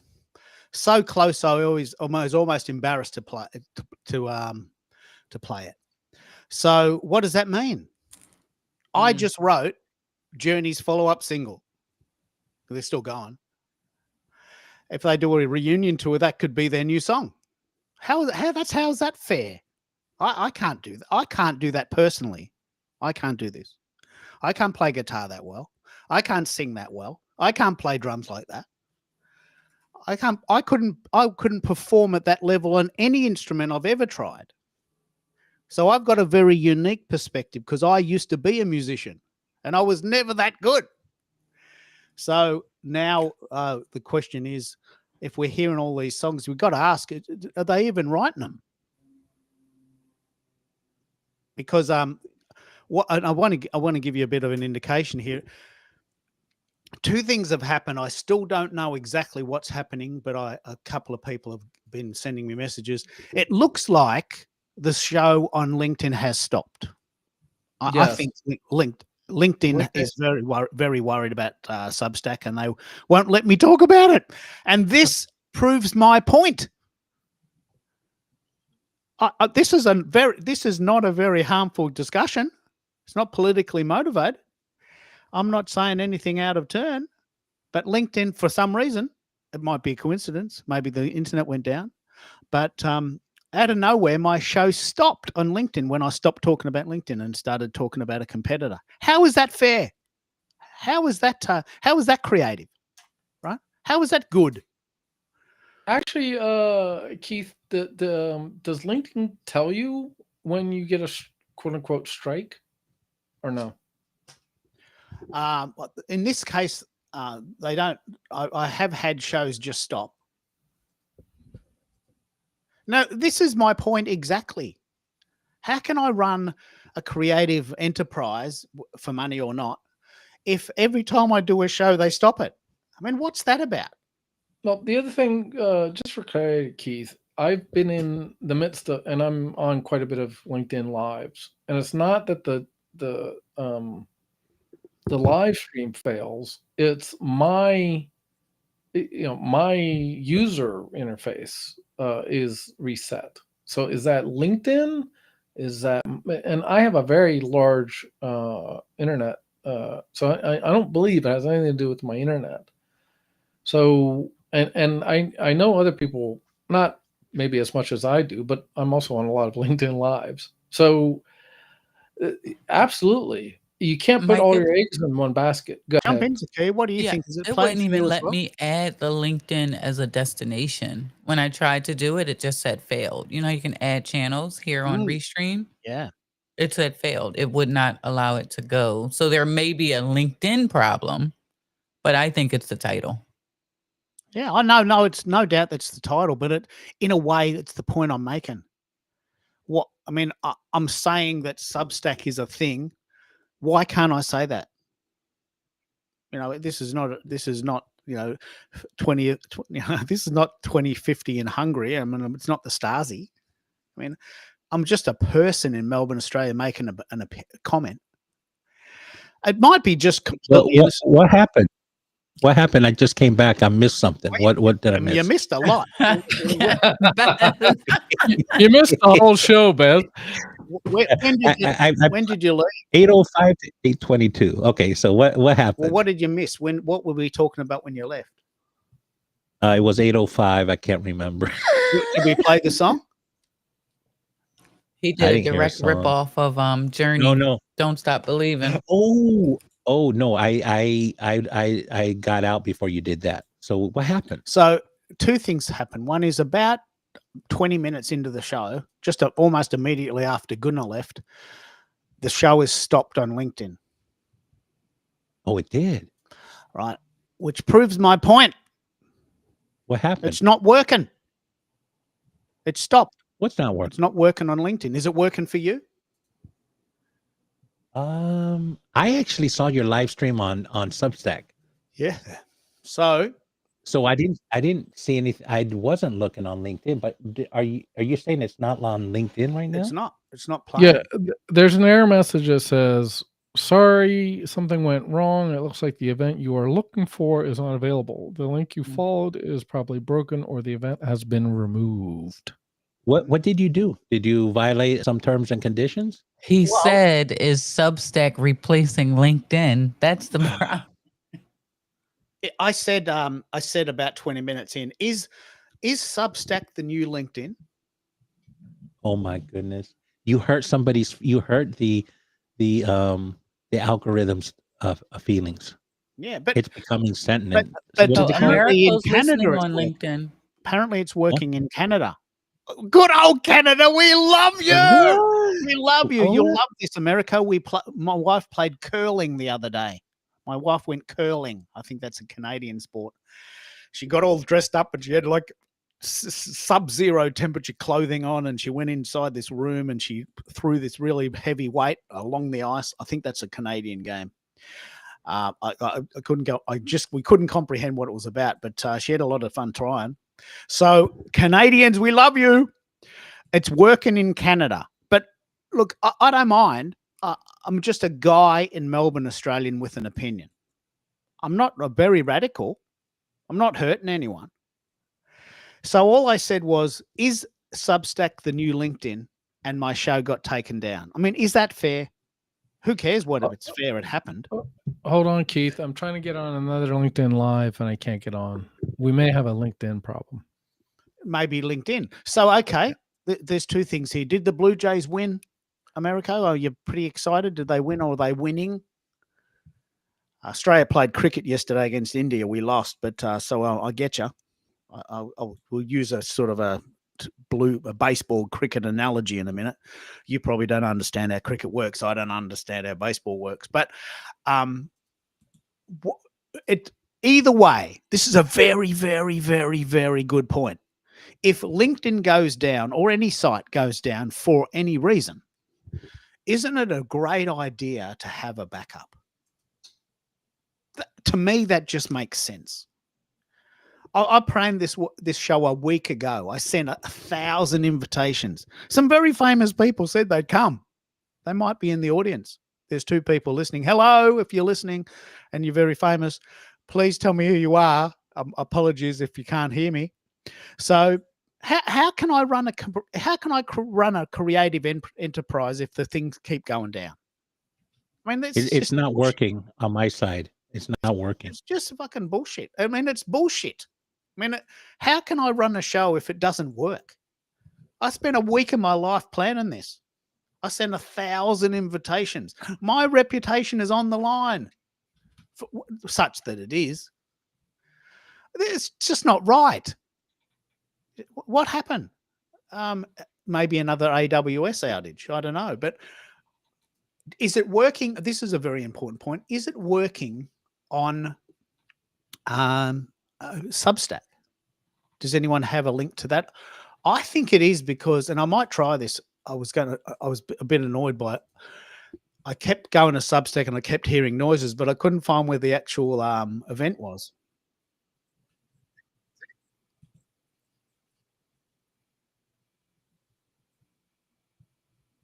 There we are. It's working on Substack and there's 7 viewers there. Man, let's all go to Substack. We are migrating. 7 live viewers on Substack. That's pretty cool. 7 live viewers on Substack. I'll send you the link. You can all watch it there. So there's 2 things that have possibly happened here. One, it doesn't look like LinkedIn's taken it down because Americo can see it. So possibly there is a problem with LinkedIn, like there would be with anyone. So it proves my point. We absolutely need a spare.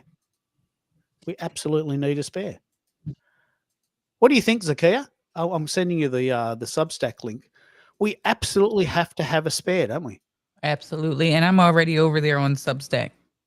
So I made it 7 viewers. Yeah. So, all right. I love this. So I think we are linking might because it's proving its own point.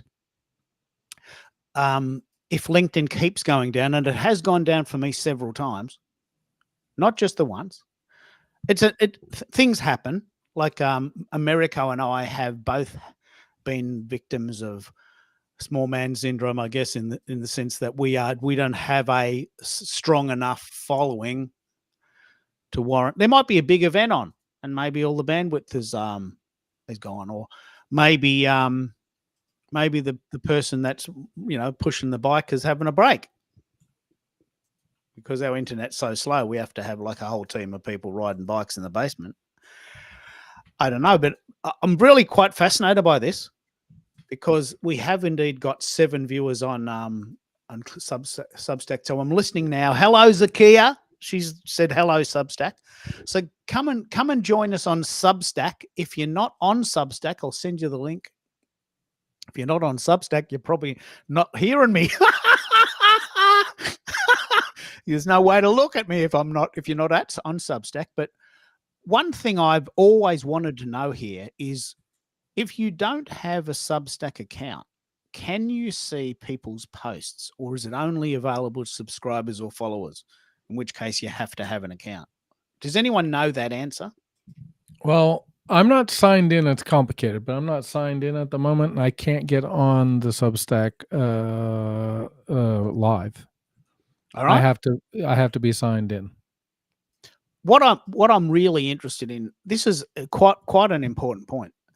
There's only 50 million people on Substack. Now that's a big number, but it's not 8 billion, is it? Like I don't even know what that is. You want to do that calculation for me, Bez? 1/16 of 1 billion? What is that? 6%? 6%. I just did that in my head. 6% of the world uses Substack. It's not very many. So the chances are 94% of people that I talk to will say, I don't have a Substack account. That's okay for now. But can they see the material if they don't? And if they don't, that's a big weakness, because people have got to, know what they get. Does anyone know? Do you know, Zakia? I don't.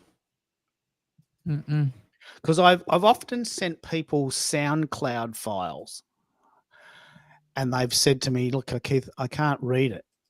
I don't have a Substack account. Sorry, a SoundCloud account, so I can't read it." And it's a good reason to join, but you don't want to make people join just to look at your stuff, right? Right. So I know, let me backtrack. With my post, people can see that even if they don't have a Substack account. Ah, that's good. I don't know what the live stream experience is, but when I did a post on Substack and I shared it to LinkedIn, and people who do not have Substack accounts were able to read the entire post, because I didn't have like those subscribe like in the middle to like kind of cut it off or anything like that. So they were able to see the entirety of that post without signing into Substack. I'm not Okay, sure how Keith. that would work with notes or live streams. Go ahead, Mike. Yeah. Nice. Sorry for the interruption. I had a correction to make. I can hear the broadcast. I can't get into the chat. So I can hear the broadcast, but I can't chat unless I sign in On LinkedIn or on no on Substack. So I can hear the Substack live. Okay. Now this is my point exactly. I mean, in a way, it's like having candles in the cupboard. I mean, I don't know what people do when the lights go out, but having candles in the cupboard if there's a blackout at 10 at night doesn't happen very often. I want to actually have this discussion. This is a very important discussion to have. But you've got to have some backup. What do you do, Mike? If there was a blackout tonight, what would you grab for light? Would you just wing it and go to bed, or do you have something in the cupboard you can grab? No, I have a generator that I would boot up because I want my food to stay cold. And I have battery powered lamps. I don't know, like 4 or 5, and then I have a number of flashlights. And worst case scenario, we don't like to use the candles because they can burn down and cause fire hazards. But we already we're pretty well set because we've had, in the past we've had floods and winter storms and such. So we're pretty much set up for emergencies. But I wanted to touch base on something that you were talking about as far as backups.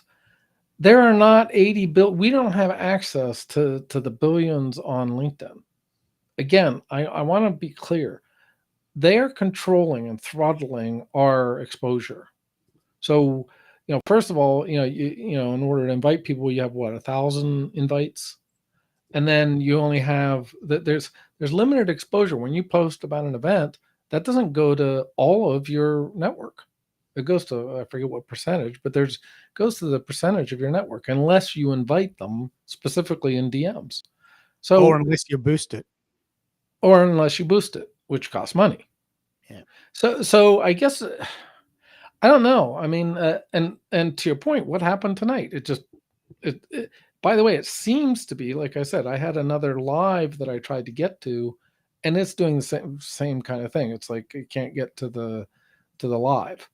And the other thing that we had mentioned before, Keith, is that particularly if you're multi-streaming like you are with Restream, or if you're using StreamYard, a lot of people are using YouTube as a secondary. And to be honest, I don't know. I've had too many problems with LinkedIn Lives from even as a guest.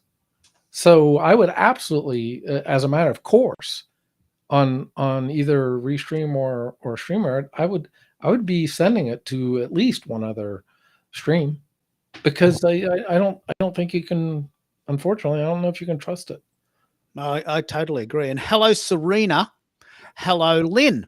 I'll send you the link, Lynn, now. If Serena, we're connected, I can send you. This is very cool. Like, this is very, very cool. She's an INFJ. I'm an ENFP. So there's something we have in common in reverse. She is like my polar opposite, but probably a very, very, very nice person.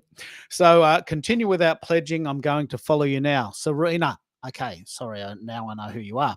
So Serena is a very good friend of ours. She was on your call last week, Americo. Sorry, I didn't get that reference because Serena has just joined Substack. I know who you are, so I'm going to bring you up. So I'll double back to Serena, because Serena was saying, oh, look, it's so complicated to set up because it has this really cool monetization feature. I'm just sort of swallowing my pride because I made a bit of a boo-boo there.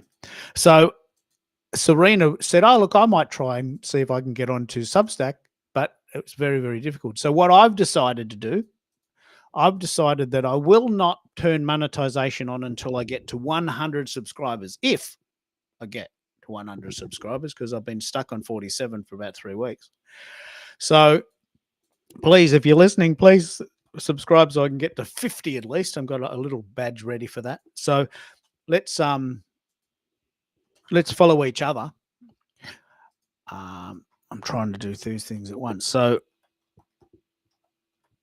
I think Substack, I'll have to do this later, but I think Substack's a very, very, very good backup. And I with you, Mike, I get zero traction from LinkedIn now, from YouTube now. I know people say it's the gun and it's got 3 billion users, but they're not watching my videos.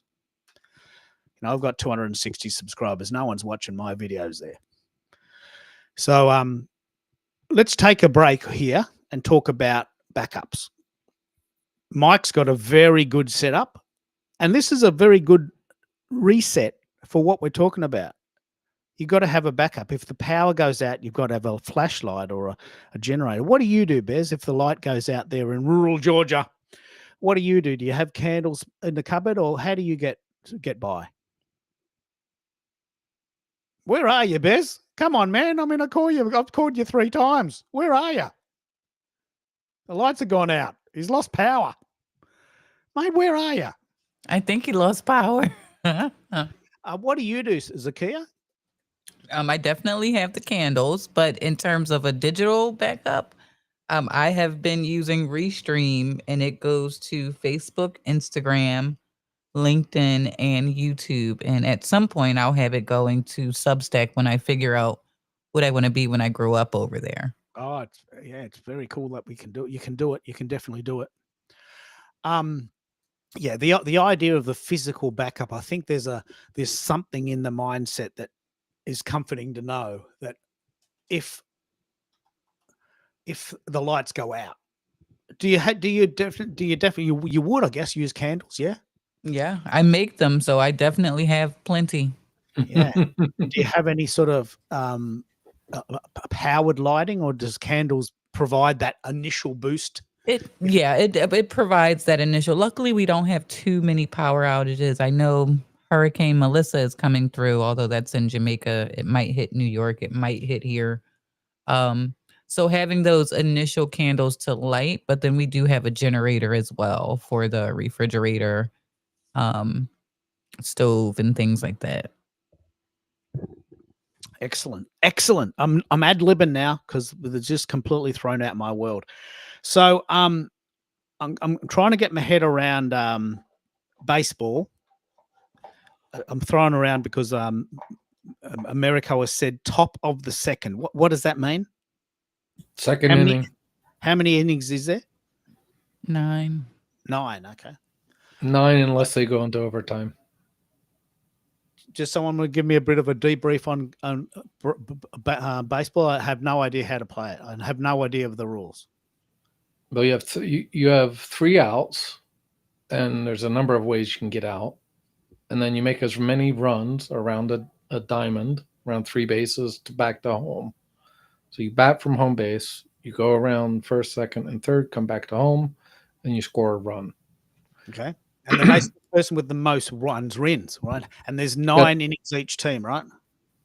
Well, yeah. So you have 3 outs per team per inning. So the first team's up, gets 3 outs. The other team comes in, gets 3 outs. That's inning 1. He's in inning, or they're in inning 2, and the score is 0-0. Okay. No runs, and so this is good. So that's hours away. That's probably at least an hour away before he's finished. Yeah. Baseball is a very long sport. Okay. Because in Australia we play cricket. If there's anyone in the Commonwealth on the call, please come in and help me out here. We play cricket, right? Now, my gut feeling, I don't know this for sure, but one pitcher throws the ball every time, right? There's one pitcher, maybe a backup. Normally one, but there could be someone to sub in. Yeah. So as an analogy, while we're just filling in time, waiting for people to turn up, we play cricket. Now with cricket in the one-day games, each team gets 50 overs. An over is 6 balls, right? One from one area, one from another area. 6 pitches, if you like. Right? So a fast bowler will come from the top and bowl. He'll bowl 6 times. Then another person will come from the other end and bowl 6 times, and you get 50 overs, 300 runs, 300 balls, right? And the goal is to get to 300 runs or more. Then the other team bats, and you get 10 outs. And there's 100 ways to get out. We, Australia, got all out for 236 against India on Saturday night. And they got 237 runs for 1 out. They thrashed us. They had 80 balls left. Oh, and Keith, so you get per batter, you get 3 strikes or 4 balls. 3 strikes. Balls. Okay, so that's like a wide. If the ball isn't in range, it's a ball. Yeah. Okay. Yep. Yeah. So 3 strikes or 4 balls, and then you walk. So, and then, but the other thing I didn't mention is if, let's say the bases are loaded, so you have other players that are on each base, then you hit what's called a home run. Then you bring yourself and all of the other 3, so you get 4 runs. If someone hits a home run, everyone else on a base gets a run as well. Well, no, you all come. Well, think about going around like this baseball diamond. Yeah, I get it. But if you say if there's someone on 1, 2, and 3, and you hit a home run, they all come in. You all come in. 4 for 1. Yep. Oh, that's pretty cool. Yep. It's a good game. I get it. but it's very different to cricket.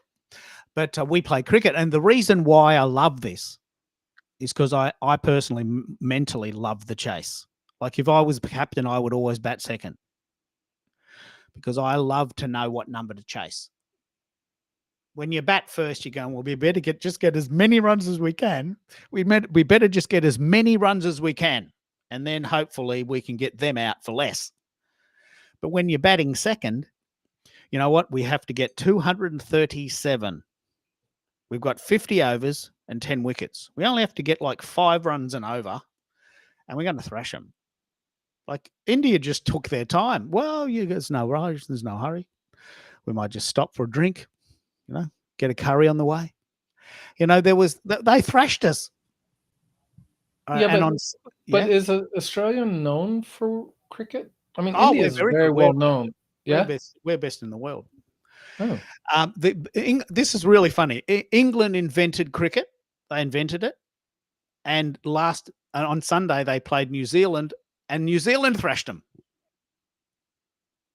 They got all out for 226 after the 50 overs. They didn't last 50 overs. They got all out in 236, I think 36 overs. They just thrashed them. What's an over? I'm lost. What's an over? Because an over is 6 balls. Oh, okay. Yeah, so you bowl 6 balls from one side, and that's called an over. That's what they call it. That's the word. And then another bowler from the other end bowls from the other end. Right? You bowl 6 balls. That's why I asked whether the pitcher does all the hitting or the pitcher does. Imagine that. Like one guy does all of the throwing. What if he gets a sore arm? You got a spare? Does all the hitting. Oh, what? You've got an echo, Lynn. What do you got? You got your speakers on. Imagine that. Like one guy does. I'm going to do a bit of a Bohemian Rhapsody. You want to do it with me, Mike? We don't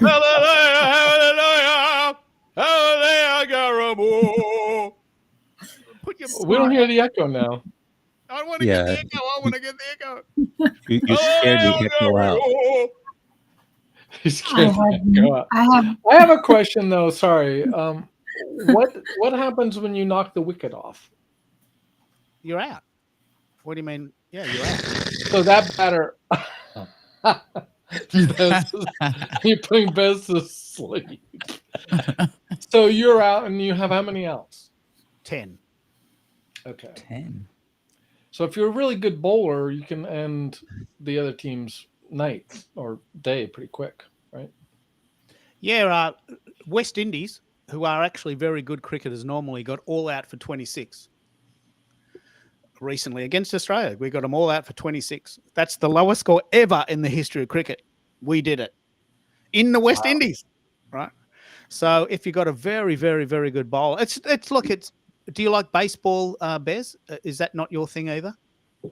Oh, I love baseball, and I love how baseball and Substack is becoming mainstream. And well, we were waiting for you, Bez. To be fair, I called on you 3 times. I called on you 3 times. I'm not sure where you're going, but I call on you all the time. I just got to ad lib when there's no one there. I know.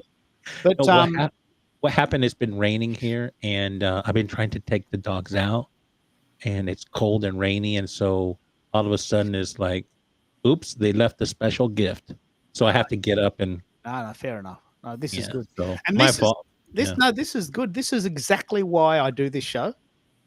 Like a lot of people wonder why I do it, but I love this challenge. I love this challenge of making it up as we go. We've got 5 at the moment. We can have 8. I'm very excited about this format. So, Lynn, let me regroup. We've covered a lot of ground. We were chatting at the very start about Substack as a great alternative to LinkedIn and a great backup to LinkedIn. And guess what? LinkedIn went down.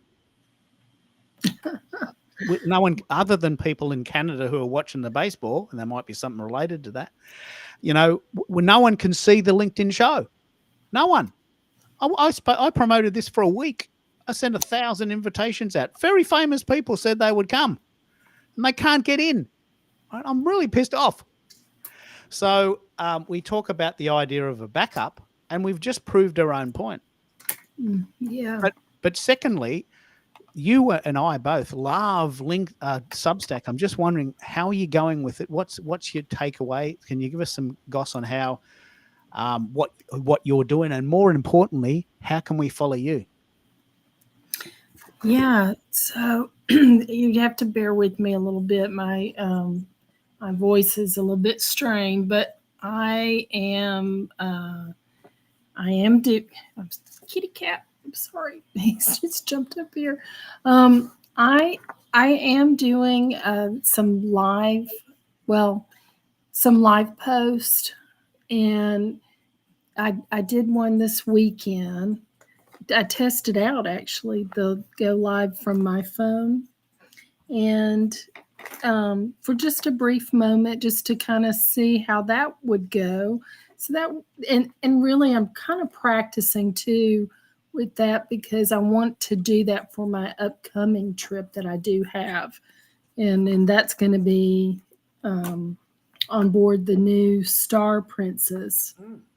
So I really want to get good at kind of doing that. So I'm kind of trying to prepare for that. And I did do I talked a little bit about it Sunday. And Lynn, that broadcast was pretty clear. I watched you on Substack. You did? I wondered. I thought, well, I had two people. So. Yeah, no, it was well, because this is the other thing, Keith. I can never tell when you go on LinkedIn. Half the time, even if I'm RSVP'd or whatever. Yep, I get you. Even if you've told LinkedIn you want to be told, they don't tell you. Yeah, yeah, and every time someone goes live, like if you go live on Substack, I see it. I see that Keith Keller has gone live, and all I have to do is click in. So I'm sorry. I just think I think, and plus that the group chat or whatever, per publication. Where do you? I mean, you have to set that up separately if you're going to do that on LinkedIn. You have to have either a separate group, or Bez knows you create like little conversations, but this is built in right into the it's very cool. We've got 11 people listening, and hello if you are listening. It looks like LinkedIn is down, and I apologize on their behalf about that. I have no idea what happened, but it appears to be down. Steve is in the call. I'd love to hear from you if you know why it's down. Serena's there. But Bez, you said a very interesting thing. I think you said you're sending this via Restream to Facebook and LinkedIn. Tell us how that works, and have you found that to be effective? Well, I just paired it, and it's saying here on Restream that I'm streaming to LinkedIn and Facebook this thing. And so let me go check. Can you guys check to see if it is streaming from my profile? I don't. I just want to make sure that it's strange. You said it went down, but I'm seeing your stream, Bez. You are okay on LinkedIn. Yeah. Yeah. Mm-hmm. This is good. I mean, I don't mind doing this. So, as we often say, you've got to suck at something to get good. And I don't mind sucking at this until I work it out. Someone's got to go first and make an idiot of themselves. I've got plenty of time. And I'm already a natural idiot. So I don't mind doing this. I know not everyone's up for this sort of extreme experimentation, but here I am in Melbourne, Australia. It's Tuesday, 12 o'clock. LinkedIn appears to have gone down at my end, and a few people have said they can't see it at their end. They can see it in Canada, and what's happening is that if you link it to something else, you can see it on that side. So that's good. But Bez, I'd love to know what, for you, this is a very important question. For you, what's the difference between LinkedIn and Facebook for you in your business model? How do you use them differently? So Facebook for me is basically friends and family, right? And so that's a different audience. Now, I do have so I mean I have almost 5,000. I gotta be careful who I accept as friends, but what's but I'm happy to accept our friends here if you want to connect with me on Facebook. Um, but on LinkedIn, it's more of you know business, acquaintance, like people like more of a business audience for me. So And how do you do think I have? Substack Yeah, will it be somewhat in between? yeah. I maybe it's a different audience too. I'm looking to. There's this one person that hangs out with us on Madeline's live stream who has a really good way about branding the Substack, and she grows by utilizing notes, which is like a retweet for Twitter. Yeah, And they say you if I really want to that pick can up on help this. you grow.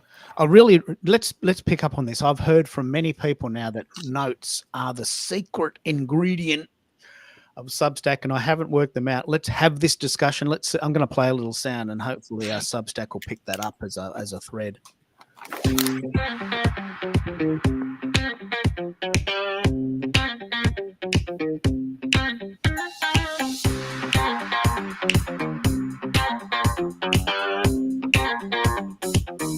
And we're back. KKFM, Lunchtime Tuesday on various social media platforms. And today we're talking about Substack notes. Now, I don't know anything about this, so I'm completely open. But Bez, you're saying that notes can be that magical ingredient for us. Tell us about it, and let's have a chat about it. Okay, so when you go to your Substack, let me go there. That not like I'm not an expert in this, but she was talking about it. And her name is she writes about it is Bad Redhead Media. So she has an article, Simple Steps to Substack Success, even if you're a complete beginner. So she um wrote wrote an article about, well, she has a few of them, because what her business is, her name is oh, why can't anyways, she she helps authors launch their book. That's her business, right? And so she was big on Twitter. She's on all different platforms, but she's seen quite a bit of growth. And she's saying, hey, notes is like a retweet on Twitter, and it exposes you to, I believe it goes to the feed. So if you go on, let's say I'm on hers and I go to her notes, and yeah, it's called a restack, right? It's Substack, but it's like she sees something someone else posted, and then she restacks it. Now, now, if you do that, let's say, it exposes you on the feed, right? And it's sort of like you're giving love to someone's post, and in return they see that you shared it, and maybe the person didn't see it, but because you shared it, they saw it. So they might look at your profile too, and you grow because you're giving exposure to somebody else. So that's that. Now, if someone else has experience, please share. I'm just sort of theorizing here. I'm not by any means a guru or of the stretch in any stretch of the imagination on Substack. I'm a learner right now, just like myself and anybody else who might be experimenting with it. I love it. I love that we are experimenting. Americo is saying he thinks it's notes and restacking. It's restacking that you can do, but also notes. I've heard a lot about it. Do you know anything about this, Zakia? We're Okay, learning together. let me, Keith, real quick. I just want to Yeah, jump in yeah, please. because Yeah, no I worries. just want to make sure there's no confusion. You take a note, like you see something, right? And then you restack it. It's like a retweet. So they're not, it's sort of like you see a note or you see some, and then when you retweet it, or it's called the restack, right? So it's like Okay. you're sharing something out there, and you do it via the notes. So Okay, so you restack a retweet, repost someone else's note, and yeah, that's a good way to build. Can you comment on the note? yeah, it's you can like it, you can comment, you can yeah. So it's almost like just normal, right?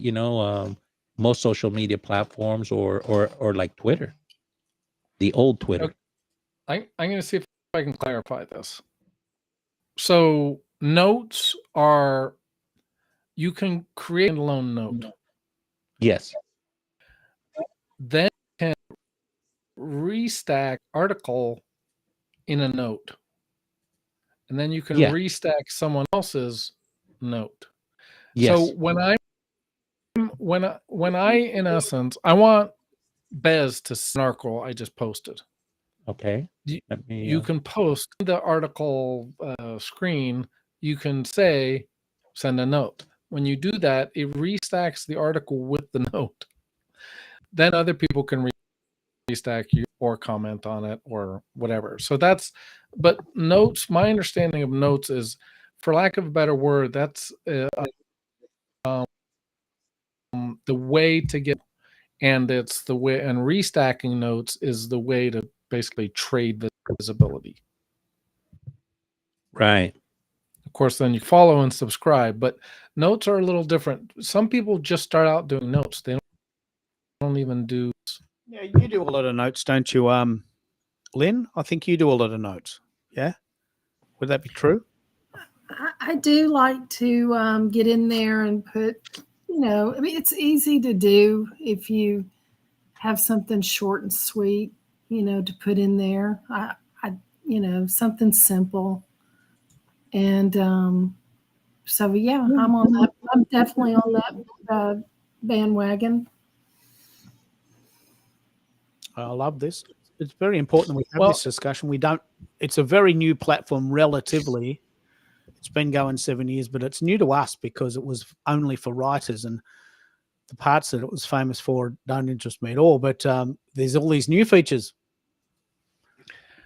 Well, and then we haven't talked about all the repurposing. So it can do clips for you from videos.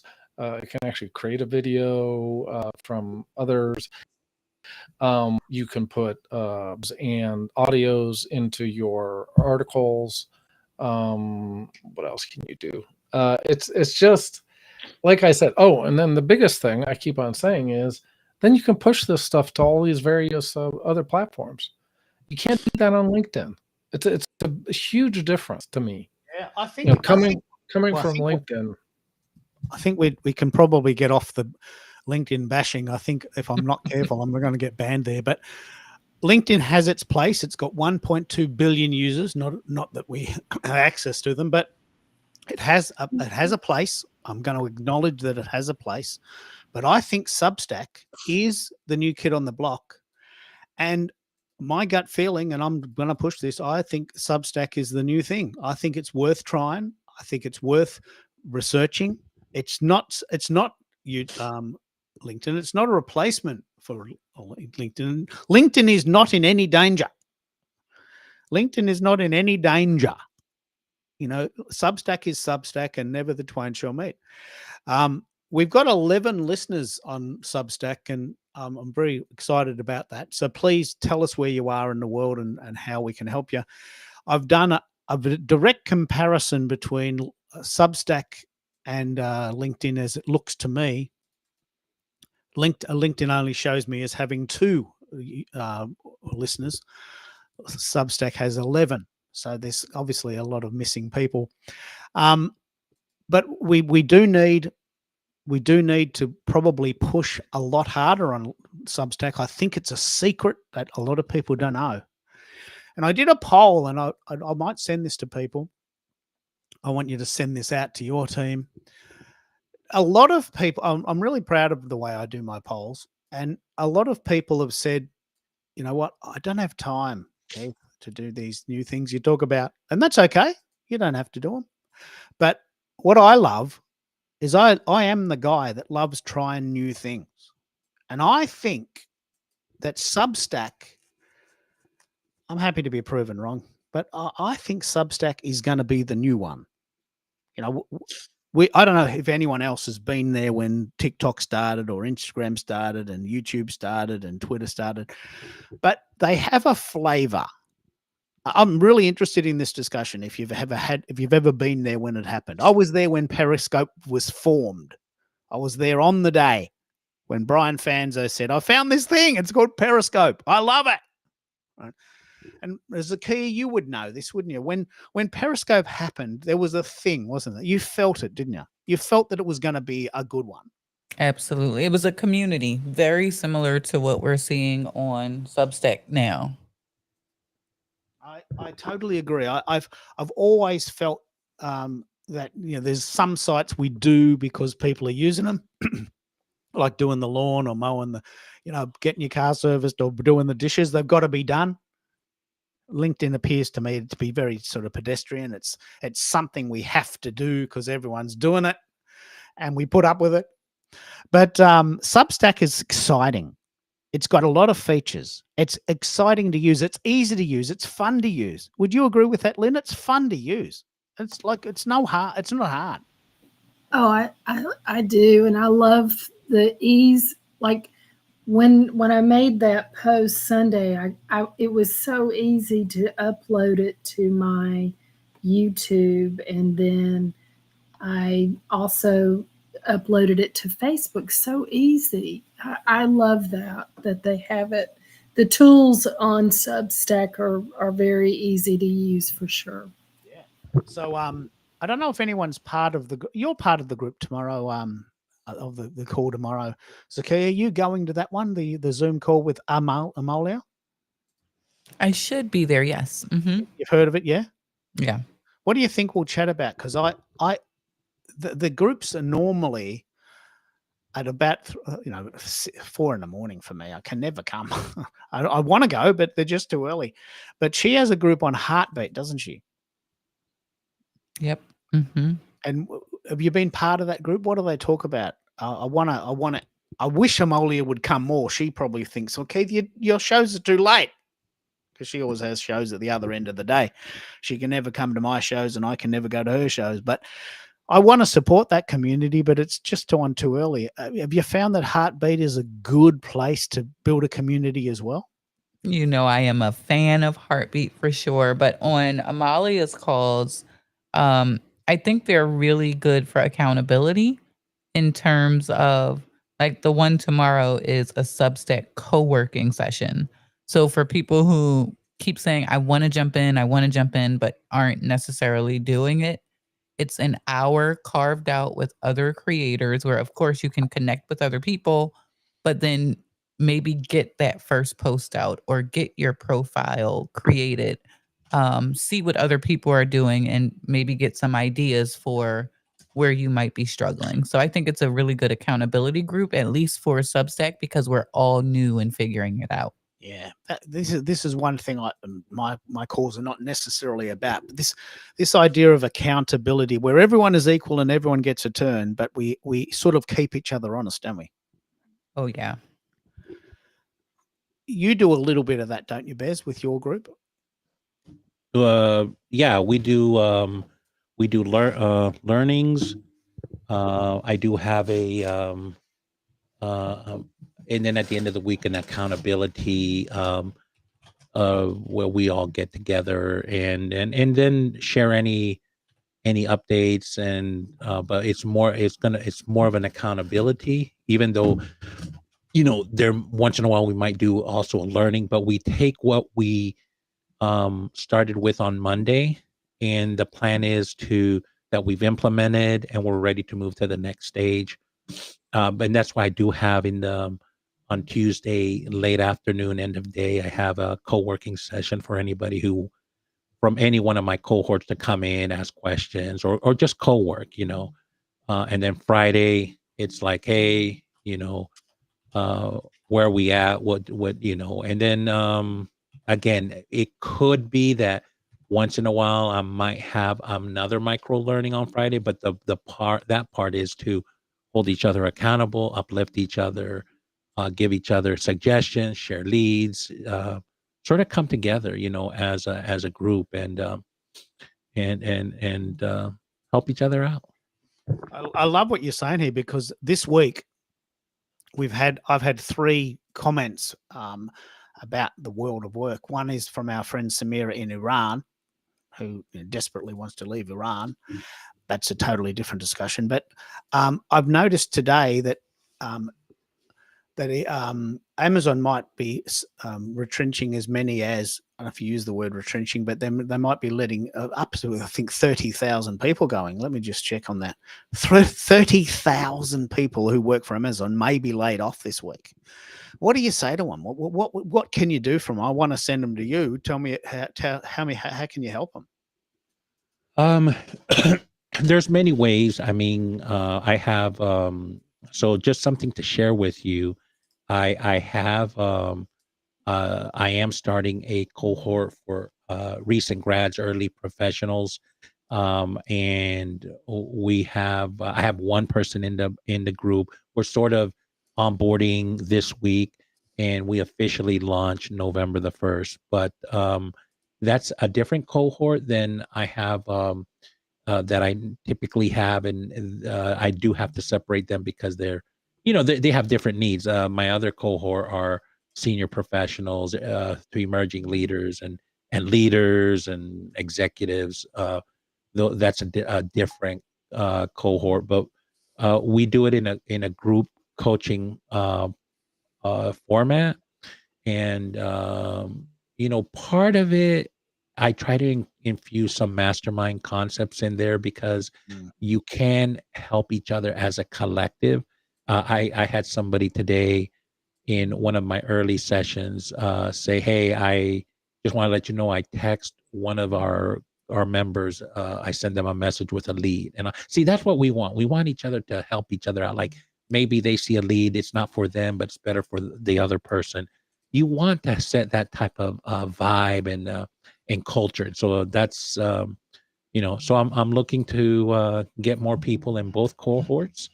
And yeah, it's especially for the early career ones, that's going to be a lot of fun because you gotta there you have people that are early in their careers, and there's a lot of habits you can help them set that really is transformative for the rest of their lives. And many of us, we start off our careers with a bang, and then we do well, and then all of a sudden we don't, right? We're retrenched, laid off, and now we're like, oh, what do we do? Oh, you haven't nurtured your network, you haven't done some of the basics, and now you feel a little bit out of water because you feel guilty reaching out to people. And it doesn't have to be that way. You can be there's a different journey to be had.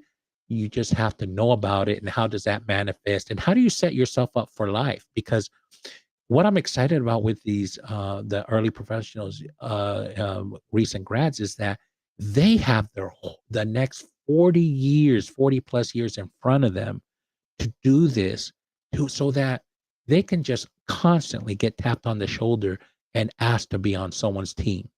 And they will always be in demand if they if they're keeping their skills sharp, if they're being good people, sharing them, putting some stuff out there so people are aware of who they are. They will do well. And many of us, I tell the younger professional, I wish I did that more often when I was earlier. Obviously, as a recruiter, I was always networking, and that's was one thing of my career. But yeah, a lot of people don't do some of those things, and I'm excited for the youth. They've got a lot in front of them that will change their lives. Yeah. Can you tell us a bit about the idea of masterminding? I like this concept. Masterminding is very different. It's a very specific mindset. Can you tell me Yes. what you mean by that, and how we can all, in a way, this is a type of mastermind. But Well, tell me what you do in the mastermind concept. I've always been quite fascinated by that. okay. So the mastermind is different than group coaching. What you see a lot in today is an infusion of both, like and people calling it different things. And they call it a mastermind. It's really group coaching. I'm in that boat too. I like the moniker mastermind, but it's really a group coaching. A mastermind, by definition, um, are actually people you bring together that are all equals. Okay. So everybody brings something to the table: knowledge, resources, uh, aptitude, attitude. And you try to bring people that will build each other up and not tear each other down. And you can set rules for a mastermind.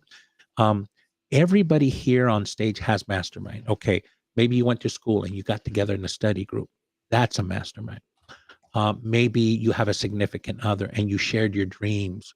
That's a mastermind. When you define it like how, so this is nothing new. Masterminds have been around since the dawn of time. Now, many of us view it through the lens of the Think and Grow Rich by Napoleon Hill, and he does a wonderful job of defining what a mastermind is. And you have to be committed to each other. You have to uh, come together when you set a schedule. Like, you can't miss them. Because it's the collective, right? Where someone may be on what they call the hot seat, whatever, and we're now pouring into them, like giving them ideas, and inevitably everybody's going to get a turn, right?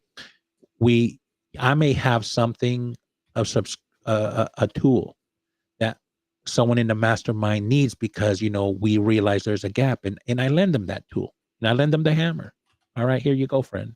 So see, it's a room full of equals.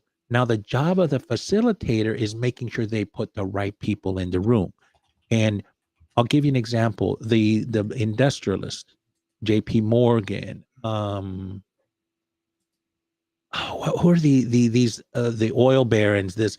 All these in the industry, Edison and all these people. Rothschild and people like Yeah, Rockwell, what's his Rothschild, the banker. no, what's the one? Is it Rockwell? The Rockwell family? Yeah, people like that. These were people that were interviewed by um b- Think and Go Rich. What's his name again? I just said his name. Napoleon Hill. Napoleon Hill. Yeah, he studied them and he wrote about them in the book Think and Grow Rich. And they could have been competitors, but you know what? They wanted to be in the same room with their competitors, see how they were doing stuff, right? So there was a benefit, right? You bring people together. Just as an anecdote, I am someone came to me and, like, we're talking about mastermind. I've been trying to get a mastermind going, which is different, right? It's like, something that will benefit me too, right? And so um I am in the process of putting one together. I'm laying down the groundwork for that. But a couple people have asked me, hey, we should get a mastermind going. So I am working on one, and it'll probably be entrepreneurs that have launched and are looking to grow their business to their first million. Okay.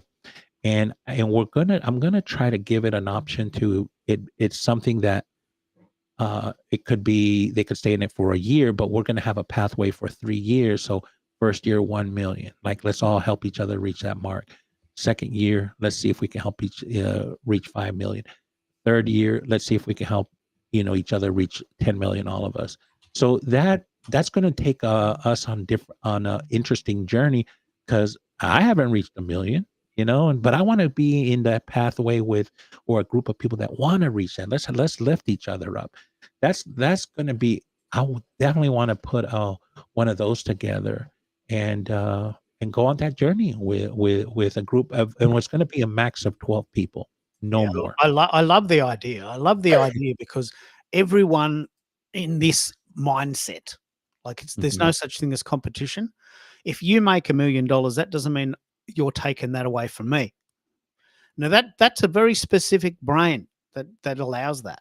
There's a very specific brain that says, you know what, you can make $1 million and I can make $1 million, and those two things are not mutually exclusive. I will give you an example. Russell Brunson has a mastermind called the Inner Circle, and he started a founding price at $100,000. Now, and people grabbed it really quick. One of them was my coach about a year and a half, 2 years ago. Her and her husband grabbed it, and but they had a $10 million business. So what's 100,000? He quickly raised the price to 250,000. So to get into the Inner Circle, it's 250,000. And here, and get this, you only meet 4 times a year, once a quarter, but you're in the room. There's 100 people. He capped it at 100 people. There's 100 people in the room. They're all making $10 million or more, right? And so if you talk to anybody who's in the Inner Circle, Russell Brunson, they will tell you every time they leave that weekend, they're walking. They've got notebooks full of $1 million ideas, and they implement them, right? And so it's really fascinating, that now he recently had 3 openings, and I saw an email that Russell Brunson put out, says, put in your application, I have 3 openings. Now his rule is if you ever leave his mastermind, you can never come back again. I'm like, damn, that's sort of rough. Right? But maybe those people have moved on beyond what the scope of the mastermind, right? Maybe they're at 100 million now. Who knows? But yeah, it's very true. Like, I mean, let's have this discussion. There's people that doesn't matter how long you wait, they're never going to get it. Mm-mm. You just know in your bones, this person's never going to get this. And so you give them a chance and then they leave. And why would you come back? There's only 12 people. There's probably people lining up to come in. No, his is 100. He capped it at 100. Okay, 100 people. So yeah, now his is different. Now he can handle that, right? He takes some. He goes when they pay. He has 4 different places there. It's offsite. It's somewhere. It's usually a beautiful place. He makes sure that he arranges that. They just have to get themselves there, right? So that's his setup on his mastermind. We all know he's all about funnels and marketing, sales online. And so you probably have that crowd over there. But yeah, I mean, I don't know everything about his mastermind, but you hear about things about his mastermind. And when I saw an email go out that he had 3 openings, put your applications in, but I know what the price is. It's 250 grand just to get in the room. And you only meet 4 times a year. You don't meet more because you pay more. You meet less. Yeah, I think it's very it's very important because if you can afford, like, what am I doing? If you could afford, Are you okay, Keith? okay, a couple of a bit of a loop going on there. If you can afford $250,000 for a coaching call, well, you're in a club. Like, I wouldn't pay that. I wouldn't. I would refuse. But I would never be in that club because I can't afford that. And I'm not going to take out a loan. I'm not going to mortgage the house to go into a coaching call. Me neither. But if you are in a club, and let's just use the mastermind at that level as an example, because it's a little bit of ridiculous. It's a bit ridiculous for most people. It's a bit obscene in a way. But let's say you've got $250,000 to splash on 4 calls a week, 4 calls a year. If you've got that money, you think differently, right? And you want to hang out with people that think differently. Right? So I would imagine the people that have $250 to splash on that would have a particular mindset. And they want to hang out with people that have a particular mindset. Right? This is the fundamental reason why I stopped working with job seekers. This fundamental reason. I was a career coach from 2007 till 2012. And I hope that they don't take this little snippet. And people would come to me and go, look, can you write my resume? I can. That's $100. Oh, no, I can't pay you now because I lost my job. Yeah, well, you and 16 other people, and I've just done 16 other resumes for nothing. Yeah, but I'll pay you back. I'll pay you back when I get a job. Okay, you will get a job and you will pay me back, but how long do I wait and how do I pay my phone bill in between? Just stop doing it. Stop doing freebies. So that's a different mindset. The mindset is, well, I don't have a job, so I haven't got $100 to give you to write my resume, let alone $250,000 to start a business, right? So if someone's got $250,000 to just splash on a four weekends away, then they hang out in a totally different crowd, right? Right. The minimum, I think, from what I'm hearing, you got to be at least making 10 million and more. So I'm thinking you're looking at a crowd 10 million to 100 million, right, range, right?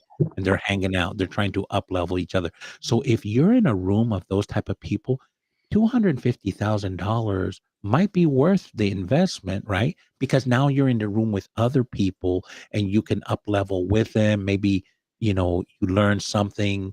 The coach I had said they always walked away with $1 million ideas. They feel it's a worthwhile investment. And I'm like, that's a lot of money. But you know what? They're making 10 million plus a year. That's their Okay. business. What about let's bring that let's do this. Let's have a lot of fun with this. Let's bring the mastermind idea back Mhm. to an affordable level for the average person in the the human universe. Yeah. Look, I don't know a single person in my lifestyle, in my circle, that would pay $250,000 for 4 weekends. I don't know a single person personally, Mhm. right? So that's not really relevant to me, even though the concept is quite fascinating. I don't know these Right. people. So what would a say, for instance, you had a mastermind at $100 a month, just say Right. that's a very Right. common, $97 a month. What do you think would be reasonable? Let's have this discussion because a lot of people have that. That's a really interesting price point, $100 a month. You get a mastermind of people that have to be at that level. What do you think would you, and you have one, yeah? What do you get? Uh, What my would you expect? Mine is a group coaching program. It's not a mastermind right now. Okay. Yeah. Yeah. Yeah. So it's mainly me, you know, coaching or helping others, right? A mastermind is of equals. Now, do I try to infuse some mastermind concepts? I do because I want the collective to help each other, right? And I also go that, hey, test my hypothesis. I'm okay if I'm wrong and prove me wrong so I can learn something from you, right? But for the most part, I'm a group coaching. You have someone who's teaching, educating, help coaching you along, which is different than a mastermind. A mastermind, everyone brings something to the table. You are coming as equal. The only difference is there's usually one facilitator that organizes it and makes sure that the right people are in the room, because that's the value. If you walk into a mastermind and you're like, wow, this is not my people, then you shouldn't be in it, right? But that should have been something that was vetted with the facilitator, right? And they're trying to put a certain type of person in the room because that's the value, right? Um, and it's not just, because a lot of people do charge for masterminds, and it's not to collect the money because, if they don't want to be in there, what's the point, right? You want the right people in the room, and that's the hard part, is collecting the right I people agree. I who, agree with you there yeah. because Mhm. if you have someone who's paid the money but doesn't come or doesn't put in or doesn't do the homework, they drag people down, don't they? Oh, okay. So, well, yeah, because it's a commitment for the collective. See, if you know who has one, Cliff Ravenscraft started one called the Green Room, and he started with Leslie Samuels, Pat Flynn, and Michael Stelzner, and there's one other person I can't remember his name, and they've been going on it for over 10 years. But they're committed to each other. They show up. There's very few times, and it's extraneous circumstances. Well, they won't show up, but they're committed to each other, and they help each other up level over a 10-year period. And they hold each other accountable. They're like, no, you can do it. You should launch this. No, like but if I say those names, you probably recognize every single one of them Leslie But, Samuel. but let's bring it back to a real world. Like I don't know Michael Stelzner. I mean, Yeah. I don't know Michael Stelzner. I mean, he's not my friend. Right. I don't have his money. I don't know. I don't hang out with his friends. My team doesn't know him. Right. He's a good bloke. Like I know he's a nice person, but he's not in my realm. Right. Mhm. So let's bring it back to the idea of masterminding, even for $100. And this is a very good discussion we could have had with Americo, except he's watching the baseball. So let's play this out, and we'll morph slightly into a It more. could be free. It could be free. Remember, if you're in a study group, I mean, masterminds take all shapes and forms, right? What you're discussing is a paid mastermind, Yeah. but I mean, masterminds are wonderful because they can be so ad hoc, but they can be structured however the collective wants it to be structured, right?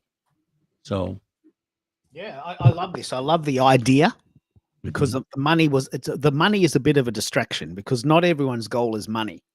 Like, what am I going to do with $10 million? Look, I mean, I'm sure I could buy things I want, but I got a life I want. I got a house. My wife loves me. We go overseas once a year. I got food in my belly. The bills get paid, and I do these cool radio shows twice a year. I don't need anything else. I'm not motivated by money. But what I'm really interested in is how the average person in my circle could benefit from this thinking. Right. So, in many ways, what we are doing as a group is mastermind thinking. yeah. Because we are brainstorming how to use Substack to promote whatever we're doing. For mine, Yes. it's writing songs, and for Lynn, it's actually cruising and selling travel agent materials. I'd love to know if Lynn, and Zakia's gone too.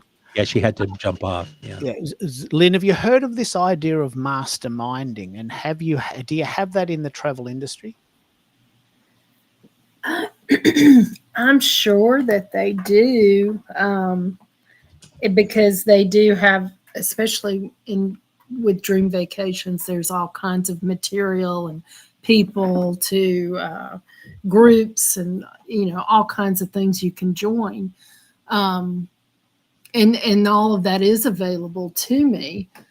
But I don't always, I mean, what's available and some of it I have tried it. I don't,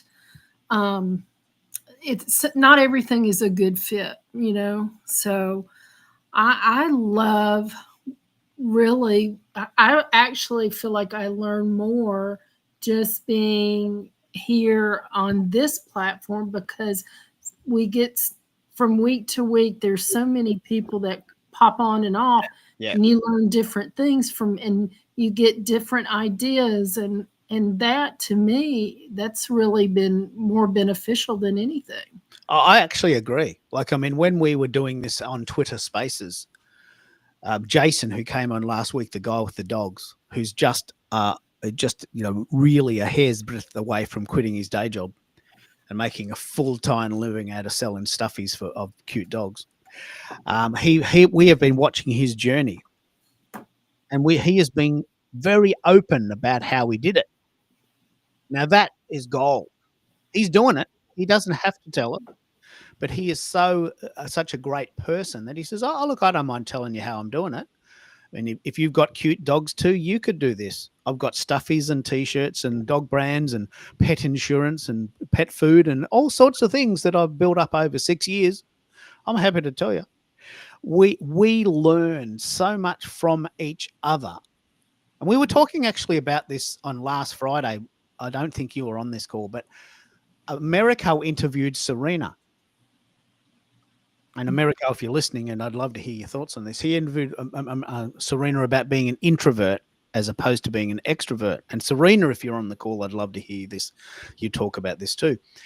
So Serena, who is an introvert, talked about the power of being an introvert and how introverts, and I've always admired this, are self-contained. I can tell you for sure, I am below zero if there's no one around. I am absolutely ratshit if I don't have people to talk to. I cannot live on my own. I have to have people around me to feel human. Now, I know that's a weakness in my personality, but I can't change it.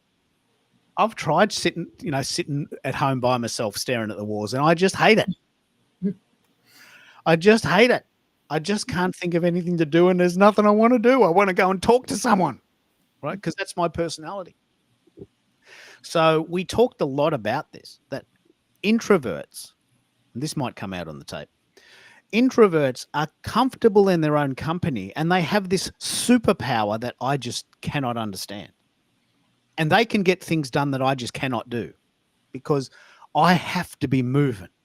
I have to be talking or be with people that are talking. I cannot be on my own. Like I'm an extreme extrovert in the sense that I have to be with people in some format. And I know this because my wife was at a conference for 3 days and I was in the house myself for 3 solid days. It was murder. And I know this. She sometimes goes away to these conferences and I have to be by myself. And I don't like it. So when we do these calls, I mean, and as you know, I'm curating. I mean, Bez has been with me a long time. Sometimes I've had to, and correct me if I'm wrong, Bez, but sometimes I've had to be very brutal with people that have had a toxic energy. Like there's been people that have come on the call that says, I'm not getting anything out of this, Keith. Well, what are you putting into it? Oh, I'm just here to listen. You're teaching me. Not learning anything. It's a bit boring. Well, why don't you have a turn? What do you got? I don't know anything. I don't know anything. There's nothing I know. Well, come on. I mean, it's your turn. You tell us something we don't know. Oh, no. It's your turn. I'm just here to listen. I mean, you're the teacher. And so some people just will not share, will not give. They take all the time. Take. So I am curating a group that knows that by giving we get, givers gain. I'm very proud of this. I'm not charging for this. It's in a way like a mastermind. And as you said, Lynn, you are learning so much from this because you're part of it and you feel part of it, don't you? I do. It's great. I love coming on your shows. I love visiting with everybody and learning. It's terrific. Yeah, I think, now that I'm thinking about it, we have been masterminding, Keith. In fact, I think that's what drew me to you when you were on Twitter Spaces because there was another group that had a similar Twitter space around the same time, and they wanted me to join them. And so I checked them out. I checked you out, but I just felt you were very inclusive, and you like to get other people's opinion. You pass the mic around. The other one, I mean, they were great people, but they had a different format, and I was like, I felt I was a better fit with you, and so I was like, I like Keith's energy, I'm gonna go hang out there, and they try to, I mean, I had nothing against them. I just like your vibe better, and I like their vibe too, but yours won Saved out. so much time, and what I'm very proud of this. Like I am. This is exactly what I was born to do. I was born for this. Sometimes we get this. My wife and I are absolutely the most compatible people in the world. She was born for me. I was born for her. We fit. I was made for loving you, baby. You were made for loving me. No, so that's very poignant given that Ace Frehley died last week. But we are compatible, right? So I can just hang out, watch TV, and I'm happy. I don't need anything. I don't need to prove myself. I don't need to take photos in front of the mirror. I don't need to buy a Lamborghini and pretend I'm rich. I don't need to show anyone that I'm doing things. But what I love doing, I hope this comes out on the tape. What I love doing is I love having these chats about things that we don't know and sharing the learning together. Mm-hmm. I don't know everything. I really want to pull apart Substack, and I could do this on my own, but I know I'm going to go faster if I ask. I mean, someone else has working on Substack, and they've found a hack, and they might share that, and I'll share my hack, and 1 + 1 = 3, right? Because we work together, and we build each other up. And this is actually exactly what I do. Today we have had 4 or 5 people on the call, but we've actually at times had up to 8. And I'm going to keep doing these, and I love them.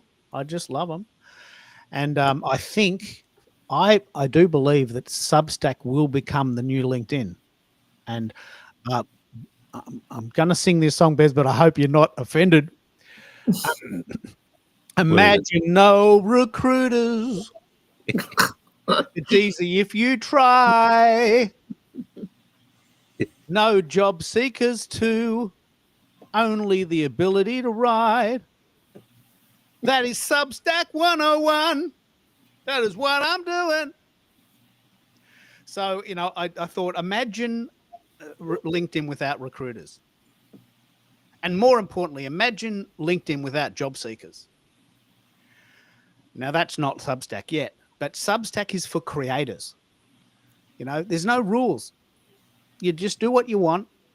Do your thing. If you gather an audience and you make some money, then give us 10%. If you want to, right? Some creators want to make money and feed their babies. Other people are saying, you know what? I got enough. Just writing for the joy of it. People who travel around the world, writing about where they're going. They're just doing it because they want to tell you that they went to Croatia, or they're hanging out in Egypt today. Here's a picture of me in Egypt. Hey, I know, clever. And a bit of a spiel about what to do if you go to Egypt. Or those cooking influencers, or those fitness influencers. They're just doing it because they love doing it. They're passionate. They make a bit of money, maybe. I don't know. But, the world, not everyone needs, and I've been saying this a lot, you don't have to monetize everything. There's a big movement. I'm very much a part of this. You don't have to monetize your hobby. It's okay to have a hobby and like it, and do it because you want to do it. Right? You don't have to monetize your hobby. Not everything has to be monetized.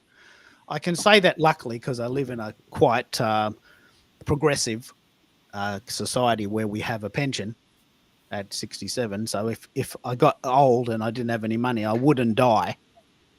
Wouldn't have to have a GoFundMe page to fund my retirement. At 67, if I'm old and decrepit, as opposed to intrepid, if I get to 67 and there's no money in the bank, then I'm not going to starve because we have a pension. In fact, I think we invented it, 1908. We've had a pension since, and it's now currently 67. In the Scandinavian countries, it's much better, but that's a different story. So I'm aware that we live in a different world. I'm aware that we live in a different world, and I'm lucky that I've got a beautiful wife who loves me. We worked hard. We paid the house off. We don't have any debt. We don't have any kids. Don't have any pets. We don't have any burdens. I say that in that way because that's what I think they would be for me. I don't have either. So I'm free.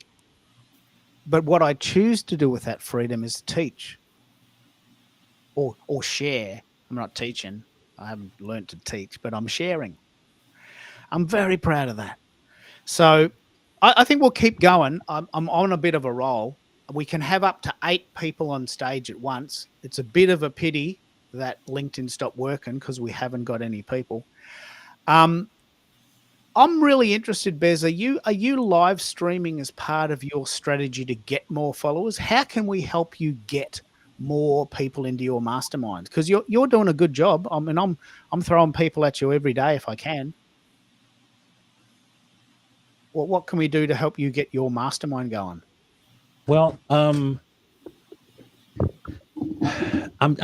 the mastermind. I'm just sort of putting some thoughts together.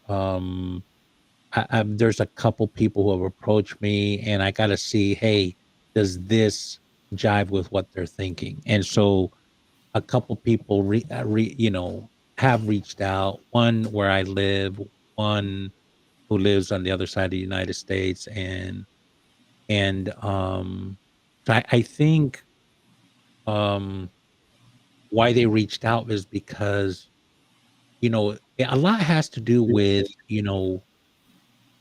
how you portray, right? Like how, because I asked them, why do you want to do something with me? And they said, well, you're sort of this way and that way, and that resonated with me. I was like, oh, okay, all right. And it's sort of, I think if people are going to hang out with somebody and with a intentional purpose, they want to do it with people that they think, number one, can can can be part of the collective to get them there. Two, they enjoy being around that person, because one of the things about the mastermind principle is you cannot let someone who is going to bring the group down stay in the group. You actually have to get them out, because it's really important to have the right vibe and the right energy in the room, because it can really make it unpleasant, especially if in a true mastermind, you're sharing vulnerable things, confidential information, and you have to have a level of trust within the collective, right? And that's why you make them small. You're not trying to make them big. They're trying to make them transformational, and that's the goal, that you uplift each other, you get each other to whatever your intention is for that mastermind. And so, I love what you're saying here, yeah. because, as you know, we used to do shows on Twitter when it was called Twitter, Mm-hmm. and I'm just checking to see what happened. 15 people now listening on Substack. 15 people live on Substack. Hello, and jump in if you want to tell us where you are, and I'll send you the link if you want to come on stage. I had to stop doing Twitter Spaces, not because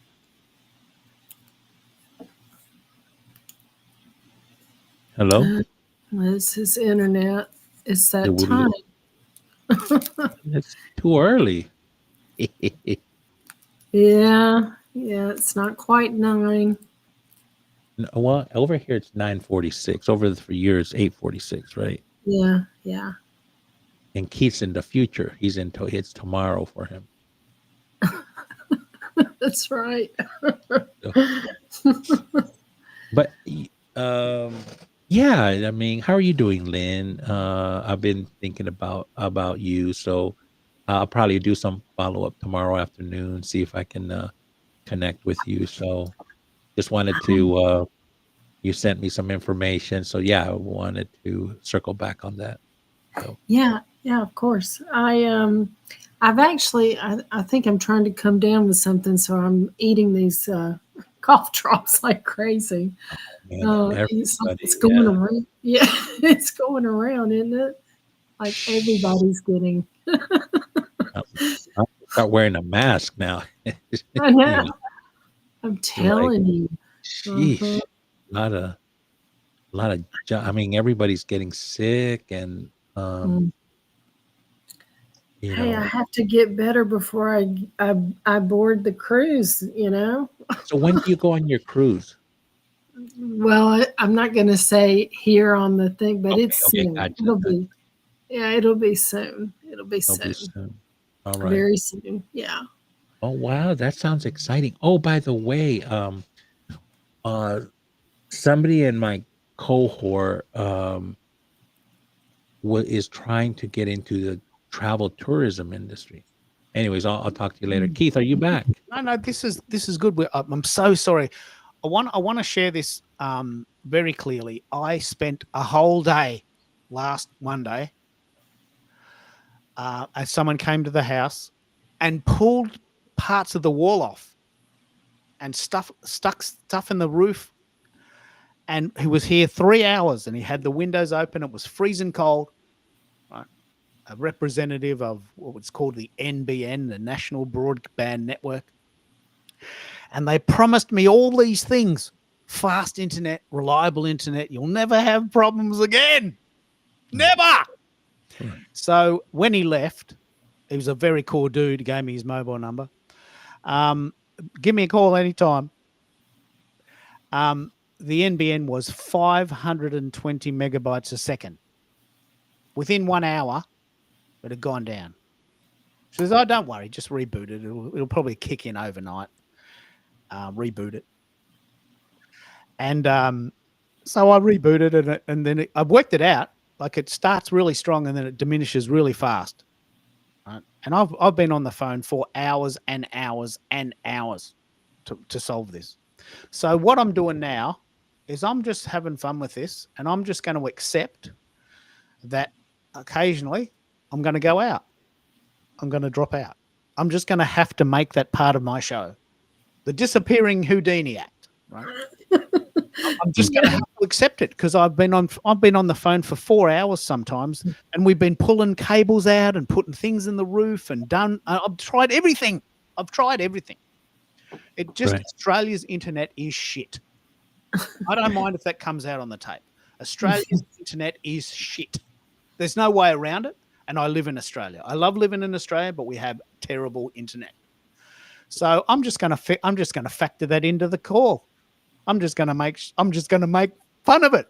I'm just going to, they say that if you play a wrong note in jazz, play it twice, and then you're a master. I'm just going to keep playing this wrong note until people go, "Oh, that's Keith's show. He always drops out. He's funny. Let's go. In fact, we might even try this. Let's see how long I last before I drop out. It'll become a feature. It'll become a feature. As long as I got a wingman, Bez, to carry the load, which you're doing very well. But you were talking, and I got dropped out right at that point. You mentioned a little bit about Lynn's business as a travel agent, and we can pick up on this. But yeah, I was somebody reached out. Well, somebody in my cohort, they want to get into tourism, travel, and they thought their path was to be an air flight attendant, right? Getting on airplanes and stuff like that.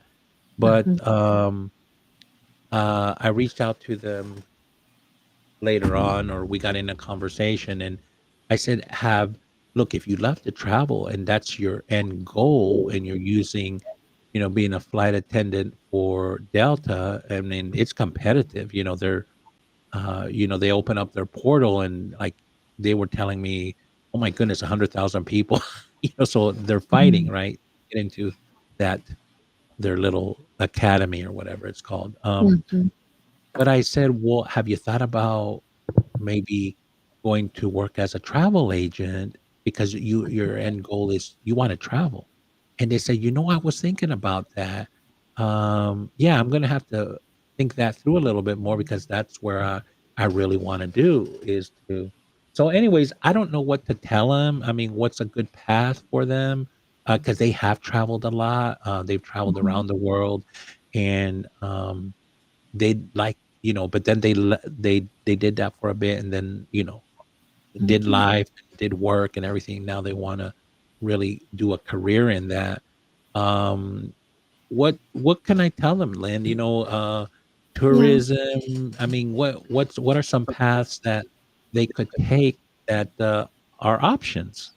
Well, if they want to just kind of get their feet in the water, so to speak, they could test out maybe working for an agency, Okay. just to see if that is something they really want to do, because there's a lot of work.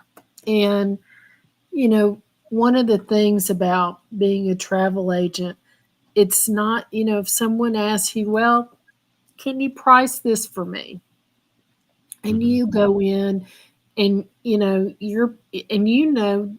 probably yourself, if you've ever looked for pricing on a trip, it takes some time, right? Because you're looking at different things. It's kind of the same thing, except you're looking at different suppliers, and then they tell you, well, you have this. So there's a lot of, it's not just, I mean, there is that aspect. You're going to be tied down and in your time for sure, because it is time consuming.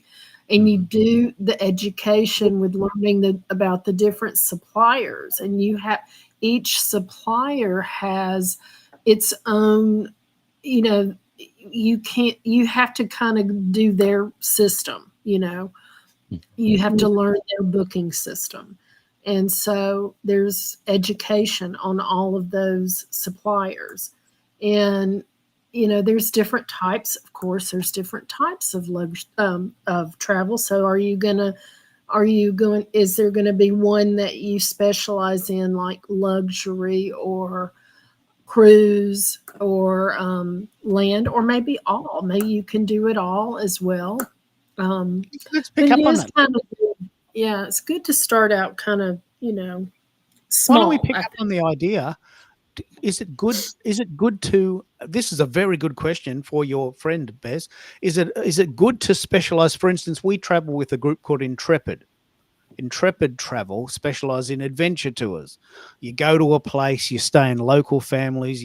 With local families, you meet the locals, you learn the language, you cook their food, you learn their history. It's very on the ground. It's a bit rough and rugged for me, but Carol loves it. Intrepid Travel specializes in that. Right? That's their genre. Now, if someone came there and said, "Oh, look, I want something's got to be luxurious. I want a pool," well, you're in the wrong place, mate. I mean, we're going into the jungle and we're living with an Amazonian tribe that only sees people 3 days a week. They don't have TV. I mean, they don't have electricity, let alone a pool. You're in the wrong place. And the same thing if you went on a cruise and someone said, "You know what, I want to go to Papua New Guinea and I want to get into the jungle and I want to learn to be a cannibal." And I, not that everyone there would be, but I think they still do have headhunters, some headhunting tribes. And I said, "Well, you're probably in the wrong place. We have these big boats with really good luxury and 5-star restaurants and comfy beds. You're in the wrong place. You're not going to enjoy that. You're just not going to enjoy it." Carol wouldn't enjoy that because she wants to be in the rough of it. I don't know why that is. We still have that discussion every night, but she loves adventure travel. But do you think this is a good discussion to have? And I hope this comes out on the tape. Is it a good idea if you want to be a travel agent to specialize in certain genres, or is it good to generalize and widen your field? What do you think, Lynn? Well, honestly, I mean, I think you need to have a little bit of knowledge in all of it and maybe just specialize in a particular area.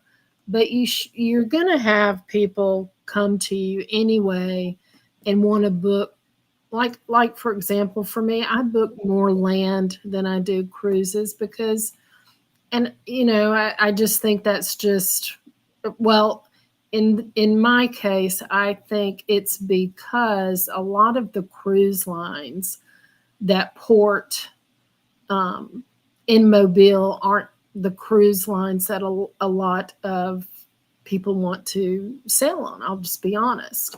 And so the ones that port out of Miami and Fort Lauderdale, well, that's a bit of a drive. And not everybody wants to take that drive. And then that if you put in the flight cost with that, then sometimes a land-based trip is a little bit more appealing, for that person. A road trip, so to speak. Yeah. Well, I mean, it's a lot of locals here really. The majority of calls that I would get are a lot of beach destinations. Do you have just want to go to the beach, and I actually do have some of those. So I those are pretty simple that's a simple booking, but I want to get everyone interested in cruise, of course, because that is my specialty and my favorite, and what I try to, I'm trying to teach people more about cruises and why it is such a good way to vacation. And a lot of the millennials, though, they are the up and coming and the ones that do want to do cruise. So that's kind of a good thing, we're getting a lot of, and part of the reason why I think you're seeing more cruise ships, more new ones than ever before, but really to appeal to that millennial. Well, you missed the very first frame of the show. Was a friend of mine in Sydney who had you'll love this. He had the harbour bridge he's in Sydney. He had the harbour bridge in the background, and there was this big cruise ship in port. And he was at what we call Circular Quay, which is where the ferries meet the trains. It's like Central Station, if you like, if that's a thing. So it's where everyone goes. It's where the trains leave. It's where the ferry goes. It's where the cruisers are, and you can see the harbour bridge in the background. It's like a magnificent shot. Right? And he was the first 10 minutes. If you want to listen to the first 10 minutes, he was in that exact spot. And so that sort of thing would create a lot of energy, wouldn't it? The big ship in the background, and yeah. Yeah, for sure. I can't wait for my upcoming one. That's for sure. It's going to be really cool. The Star Princess. Yes, it'll be coming. Tell us why you love cruises. I love it because it's all in one, Keith. You don't have to. You only unpack one time. You're on the cruise, and you can go and visit all of those places that you're going to do the tours on land. And it doesn't matter whether you're visiting Japan, the Caribbean, or or Alaska, wherever it is that you're going, even the fjords. You only unpack once, but you get to see all of those things. You still get to do all of those things. But the great part is you come back in and you've got a lovely dinner. You can go have drinks. You can see a fantastic show. It's amazing. It's a great... It's like a shopping center on the water, isn't it? No, you get to relax and you get to meet people from all over the world. And one of the things that's so great about that is the conversations that you have on a cruise, meeting so many interesting people. And I love that. It's really great. You'd love that, Bez, wouldn't you? Have you ever been on a cruise? I have never been on a cruise. I would love to go. You know what would be good now? You're mentioning, meeting people. If there was cruises like around a topic or subject that I was interested in. Oh, right? they do have them. I was invited on one. Like an entrepreneurship one, or maybe one around healthcare, or one around tech, or maybe one around careers. I don't know, like just something where I can learn and sort of vibe with other people. Yeah. Pick up on this, Lynn. I know about this a lot. Have you seen this? You can put them together. You could do, like, say, the tech check, and you can build a group. If you can put it out there, advertise it, you can maybe build up a sense of excitement, because you can say we're going to be discussed, but you've got to pull in people that can come in and speak on those topics. But it would be simple to do. I mean, to put a group together to do, but you just got to have some good speakers, fun activities. And, that's one of the things that working with a cruise, especially in they have someone that specializes in the group area that you would reach out to and talk to and kind of build up, what your group is going to have. And would that be you? It would be me, but I would also be sharing that with the person that's over that for the cruise line, just because you have to go through them to kind of put it, because they put it together, like the space that they have on board. They have different meeting rooms and things like that they use for that. Mm-hmm. So you would have to book those, and if you're going to have a spread, or a lot of times if you're going to do like a let's say you did a little happy hour, those are really popular. You can do like a little cocktail party with great little appetizers and things like that. Just kind of party, atmosphere for a little happy hour for an hour to Yeah. mingle. Let me share a really cool story. You may not know this story. Yeah. Bez, I've talked many, many times about being asked to go to Jamaica, and I said no. Well, in about, I don't know, 2008, maybe 2015, I don't know. It's all a blur now. Someone rang me and says, mate, if you could get to Austria, Vienna, can I put you on a cruise along the Rhine, speaking every day for 10 days? You signed me up. This actually happened. Me too. This actually happened.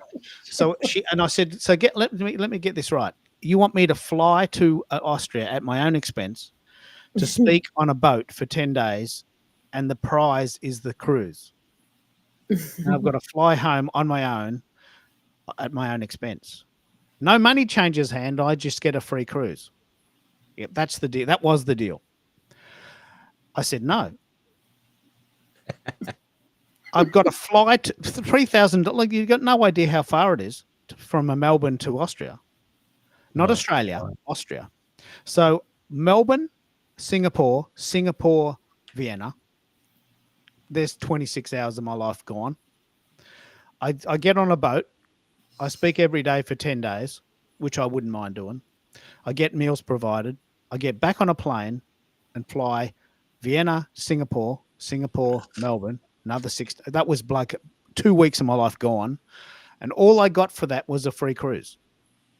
But it would have been a good one. She thought that was a good deal. Yeah.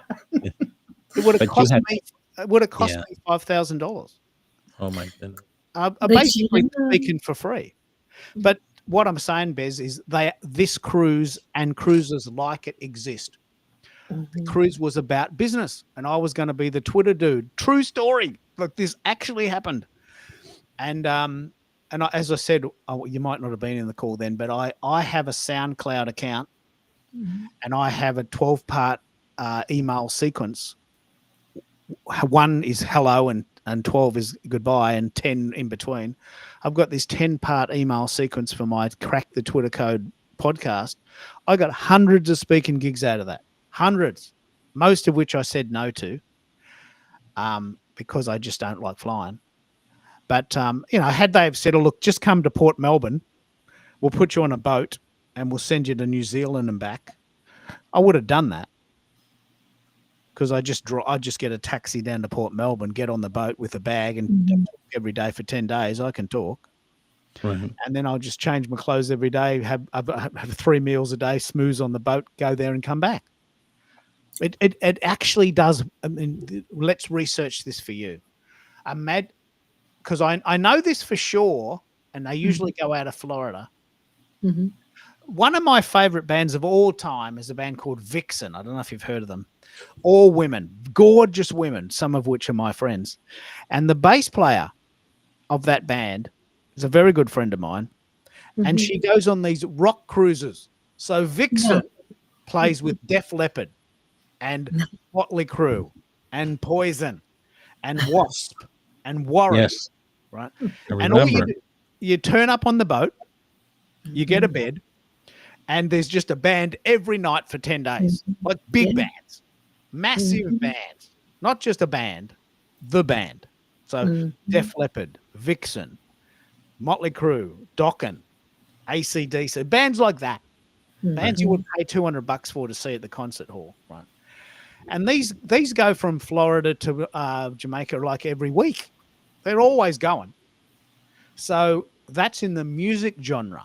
But imagine if Michael Stelzner, and there would be one, imagine if Michael Stelzner did social media marketing world as a cruise. I mean, I might even be convinced to go to that. Imagine turning up in San Diego, getting on a boat, and going to, somewhere else, because it's on the other side, Hawaii maybe. So you go from San Diego to Hawaii on a boat. You spend a night in Honolulu and you come back. I think Mhm. is that what they do that on that side? On that side, do they do cruises to Hawaii? Or is that too far, Lynn? Is that too They far? do. They do cruises to Hawaii. In fact, Norwegian does a wonderful job with Hawaiian cruises. Where They're, does it go from, or do you have to get to Hawaii to do it? you can, well, actually you would fly in to Hawaii to do To that start, one. and it goes around Hawaii. It goes around the island. Uh-huh. Yeah, that's right. So once you open yourself up to this, Bez, I have been invited to speak at these, so I know they exist. So the one I was going to work. Imagine this. I mean, I'm saying this as almost like looking at myself in the past. I was going to be traveling along the Rhine in a boat for free, Heavenly. and I said no. Can you believe it? I can't believe it. I was going to travel along the Rhine, and all I had to do was like speak for 1 hour once a night. And I You got should have done it. free food. I got free food.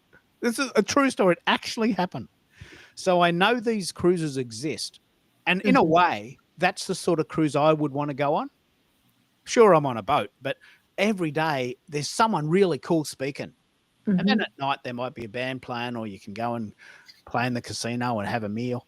Maybe you Well- might get off the boat, but the point of the boat is the learning. It happens. Let's research this, Lynn. Do you know any? Let's see if we can get some goss on this. We can put our own together. If you get on the boat in Australia, maybe we can do one from there and just that way be cool to that way Where I would it could go? get you actually on a cruise. Where would it go? Well, I have to look and see which cruise line I would want to do for that. I think I have one in mind, but I'd want to research the itinerary first. Yeah. Hey, I have a question. Mhm. Lynn, Mhm. how does one get on the radar to go on cruises and speak at some of these cruises? Is there a directory or something, or do you, I mean, or is this something, this is somewhere else? It's not what travel agents have access to. What do you mean? Like to Like, put something together that would be well, big and promote? I mean, well, I do want to talk about that in a second, but just Keith said he was asked to go. Now, how do you know of those opportunities, or are they or is it, the event planner calls you up? Keith, how did it go about? I mean, I don't know. Is there something on the travel? I'll give you this exact name because this is a really cool person.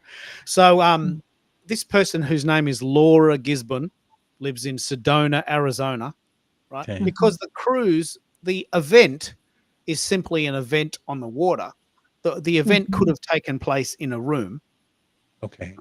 So this person, Laura Gisborne, who's a good friend of mine, lives in Sedona, Arizona. She has these glorious events every a couple of times a year, and she needs speakers for those events. They all need speakers, Bez. Everyone Okay. needs speakers.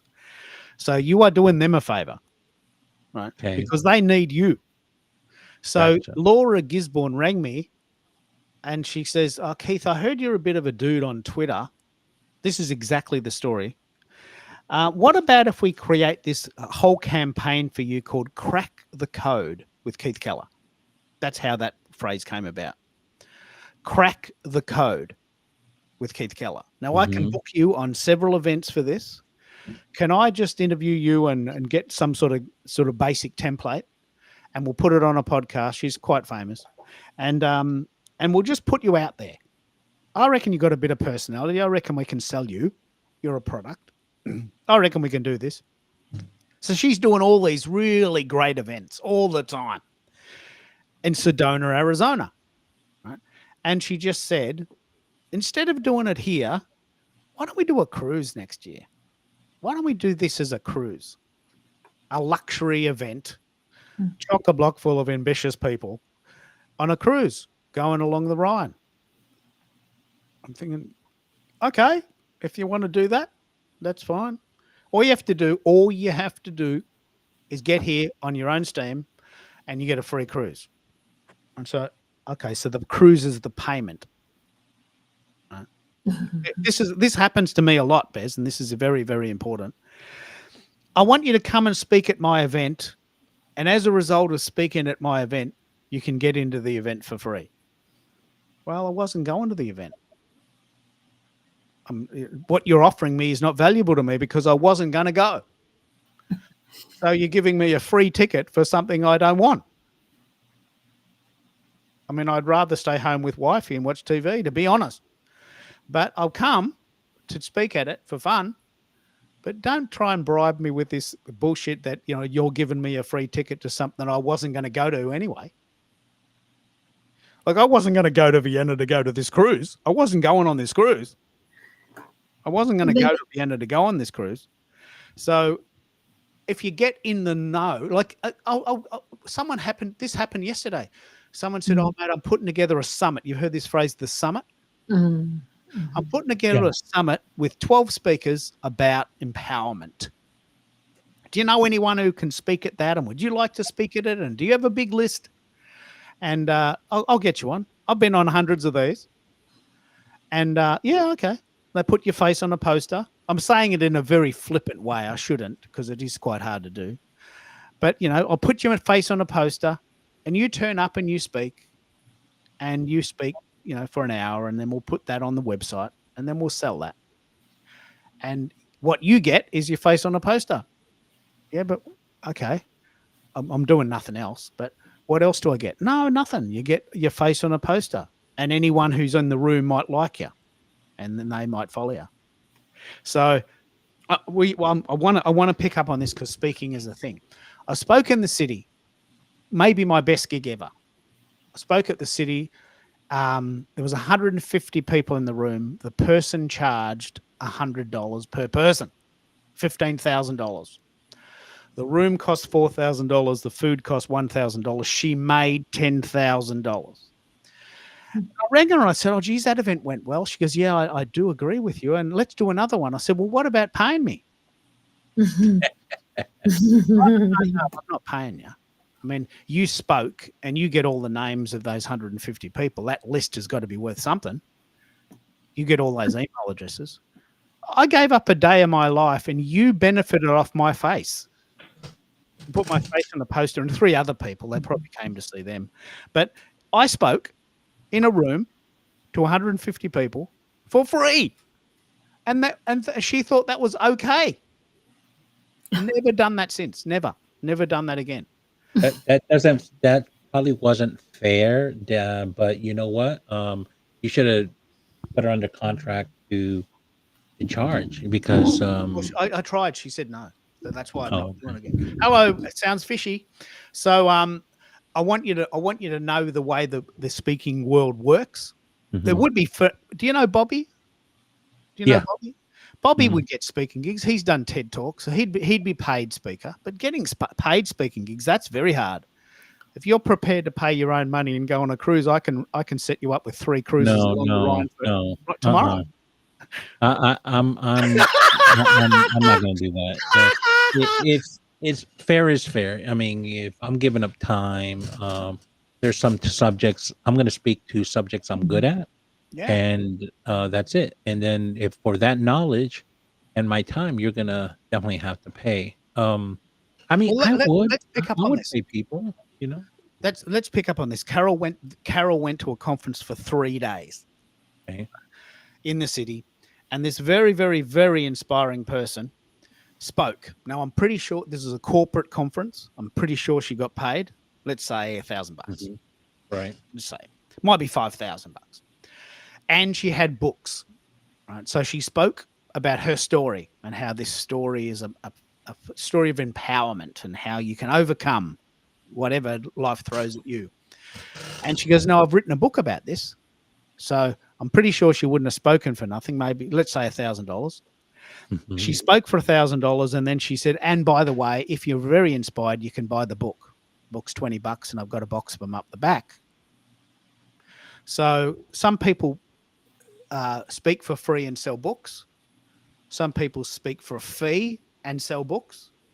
Some people just speak for the fee. And get this, I have been asked to speak at events and pay for the privilege of speaking there.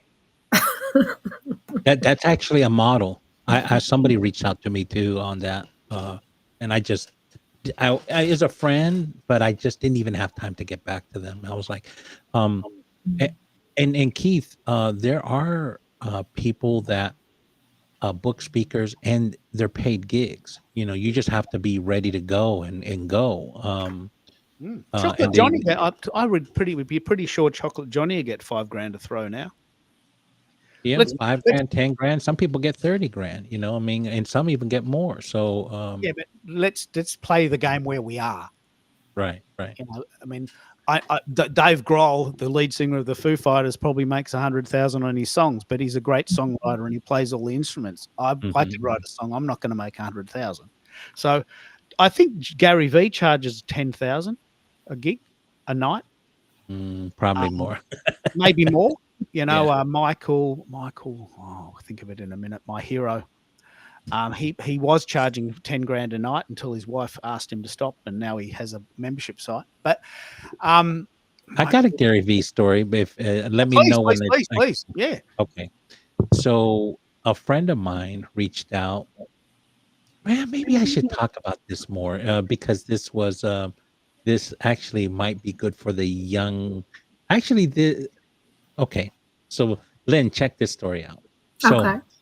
a friend of mine who's out in California Hmm. reached out to me and he said, "Hey, my son is graduating from one of the Ivy League schools out there.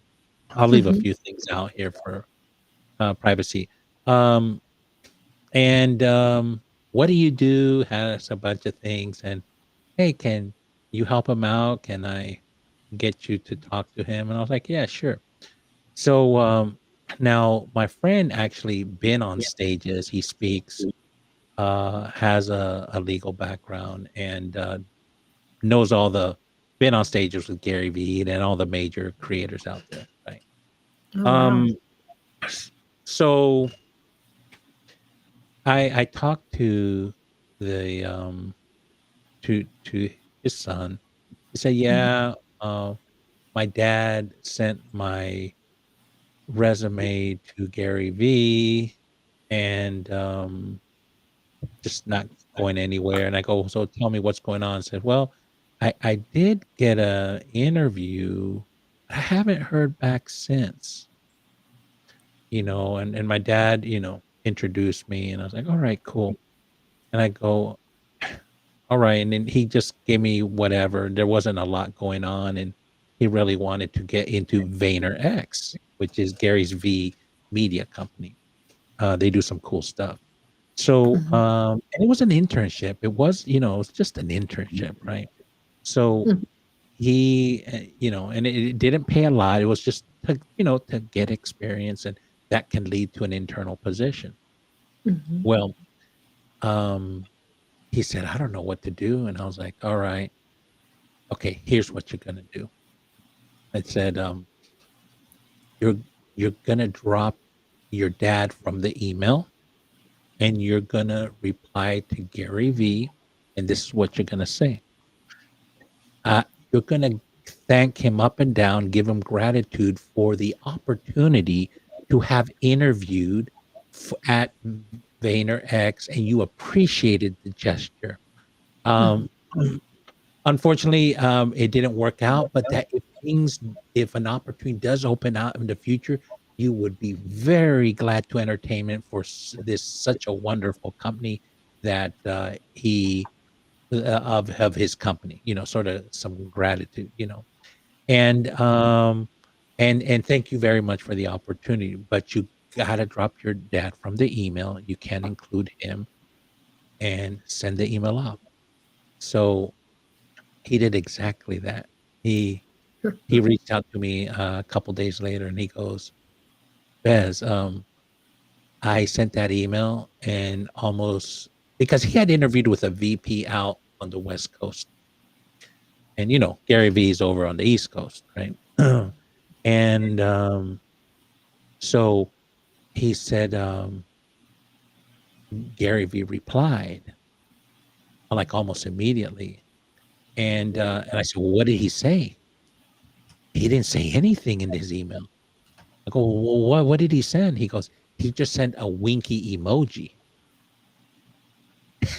That's it. And I go, well, what happened next? He goes, like minutes later, I got the call from the VP apologizing to me for, dropping the ball or whatever, didn't get back, made some excuse. And I'm like, hang on, stop for a second.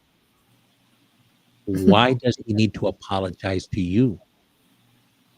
Let's look at this from the grand scheme of things of who you are in this picture. Okay. There is no reason he has to apologize to you.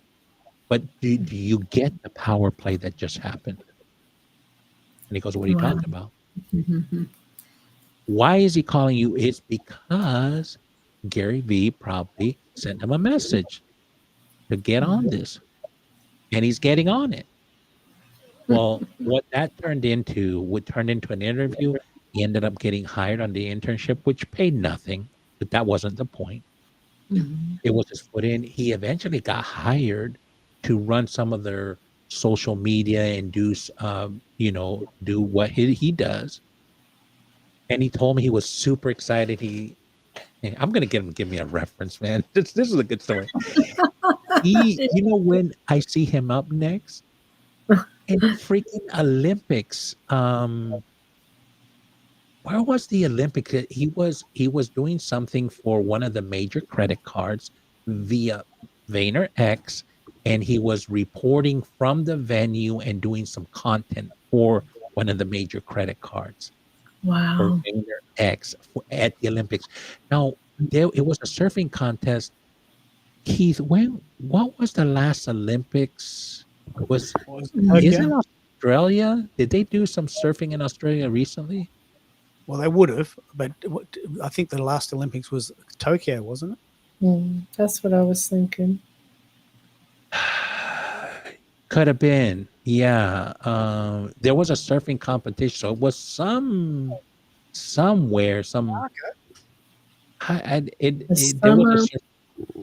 It was a summer, yeah. Okay. What was but anyways, it was the last 2 or 3 years this happened, and so, but yeah, that's the and I can say, based on my advice to him, hey,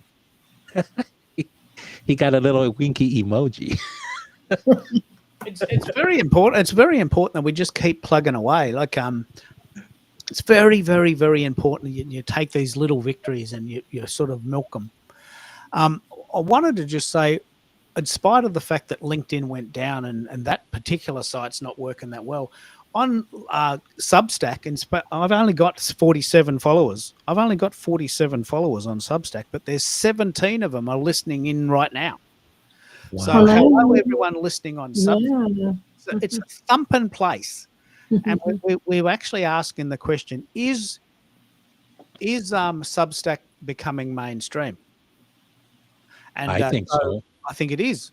I've got 47 followers on Substack, and 17 of them are listening now. Hello, Abdul. Hello, Curtis. Jump in and tell me if you want to come on stage. I'm very, very happy to have you. We can have up to 8 people. And we've talked a lot today about the power of a mastermind. And our group, I'm very proud of this, our group is 100% committed to helping each other.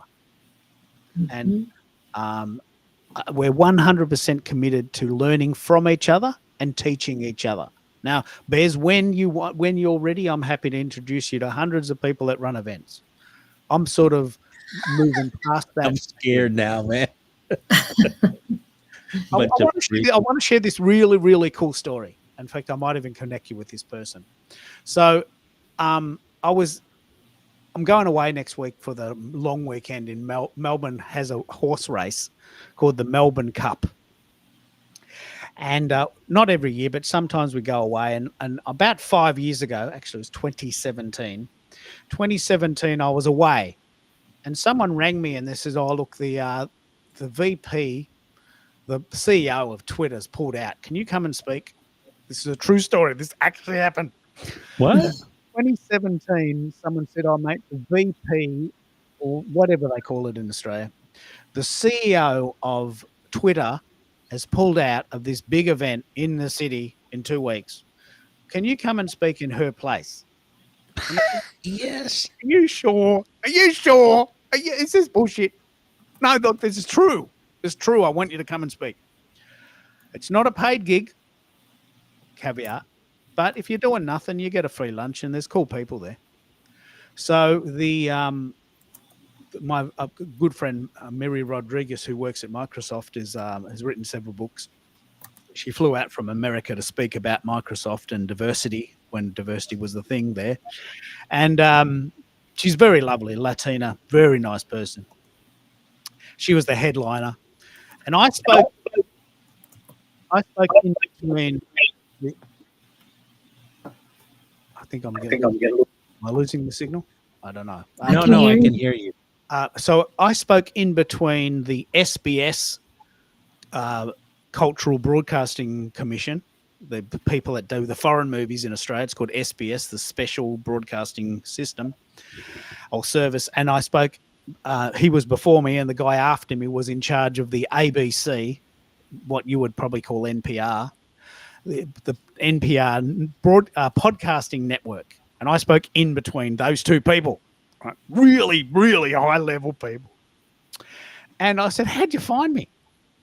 "Oh, well, we're just sort of working around. You know, we needed someone quick and someone recommended you. If you're free, come in. You know, you can smooze with the boys. You get a free lunch." Wasn't doing anything. Got my face on a poster. And I say this very flippantly because it did happen, and it will happen. Like, it just happens. People need people. And I happened to be in the right place at the right time, and I spoke at this gig in 2017. Now, this is the story I want to tell you. They said, "Oh, do you mind if we video it? And, you know, we're going to cut it up into snippets and send it out to our database because we have one of these every year." Yep, I can do that. So I spoke into the camera and they interviewed me, and I did this really good piece to camera that could have been glorious content. And they didn't do one in 2018, but they did one in 2019. And so I spoke at that as well. And I said, what happened? What happened to that video footage that you did in 2017? He says, "Oh, it's still in the camera. Never did it. Never got it out. It's been sitting there for 2 years." And I said, "We all spoke. We all we did our darndest to speak really eloquently for you, and you did nothing with that." And I'm a bit pissed off because I gave you my best stuff. That was my best stuff, and you did nothing with it. Yeah. Well, things get busy, and the reason I say this is why I'm telling you this story. My wife gets the emails, right, about these conferences.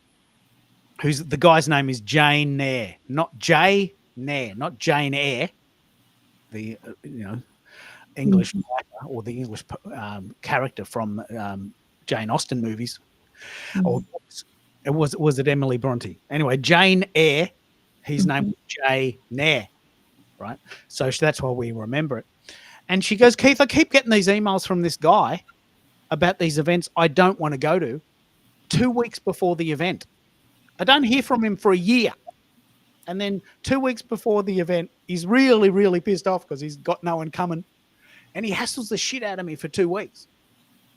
And I said this to him. I said, "Why don't you send a small little snippet email once a week to say, here's a little snippet of this cool dude talking about Twitter. You might not be interested in Twitter, but that's okay. Next week, we're talking about LinkedIn. It only goes 1 minute. Why don't you listen to that? Keep on the list, and I will tell you when the new one's coming." So a little bit like job seekers who never do any networking and then hassle the shit out of everyone they know when they lose a job. We've all had that experience. "Hello, how you doing? I haven't seen you for like 13 years. What's going on?" "Oh, I lost my job. Do you know anyone?" "Well, maybe you should have called me sometime between now and then.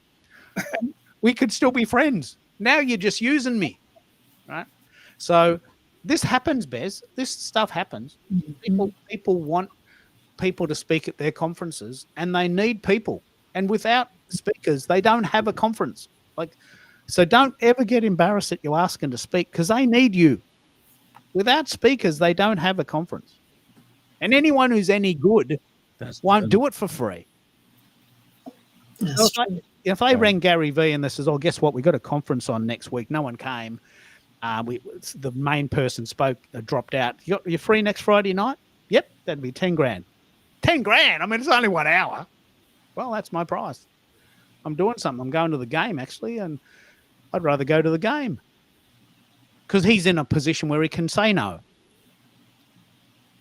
Right? So, right. but I'm gonna keep working this, because I did this from 2010 until 2022. And I would have spoken at least one event every year and probably on a podcast every month.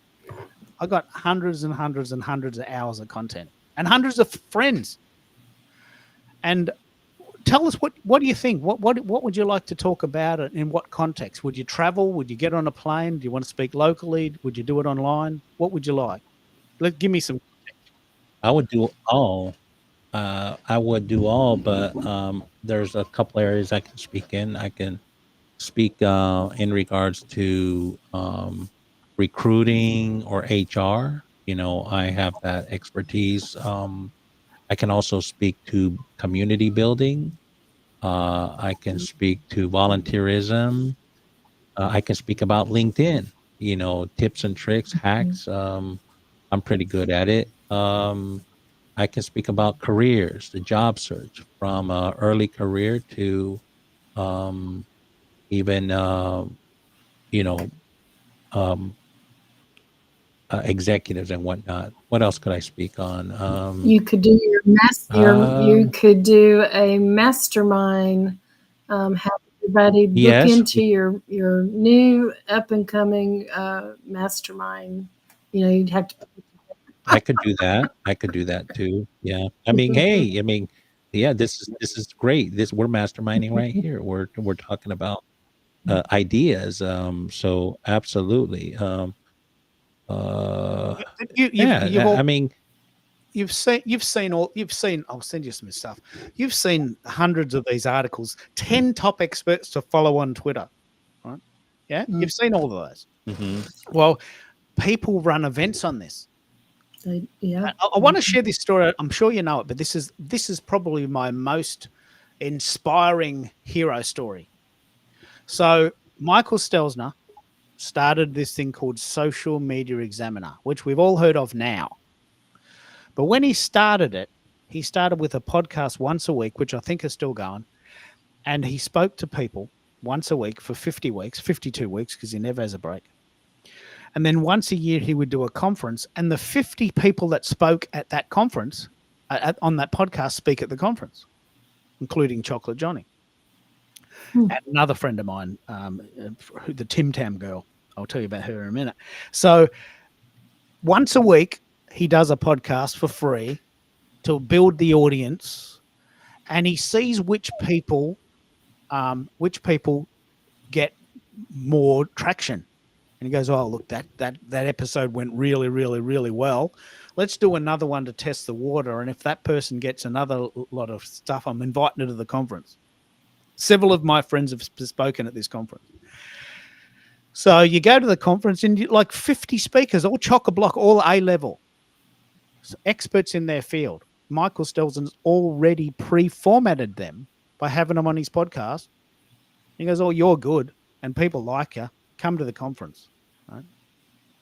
Now, I want you to be very, very careful about costing, Bez, because a lot of people are not going to pay you. And I think that's actually criminal, that, you know, I should have to fly somewhere at my own cost and not get paid. I don't understand how people get away with it. I don't do it anymore. I've never done it. I spoke once in the city for free because it's just a train ride. But I'm never doing it again, because that person made $10,000. I made nothing. Didn't even pay me $100. Never doing that again. So be very careful that you're going to get at least paid. Right. So they might say, "Oh, look, if you fly to New York, we'll put you on the TV." Yep. Okay. Well, it's going to cost me about $1,000 to fly to New York and stay overnight and fly home. Yeah, but you'll go on the TV. Okay. Now that's good. That's what you're getting. Won't cost you to go on the TV. We'll put you on the TV for free, but you got to get here. And if you're up for it and you're ambitious, then you might do that.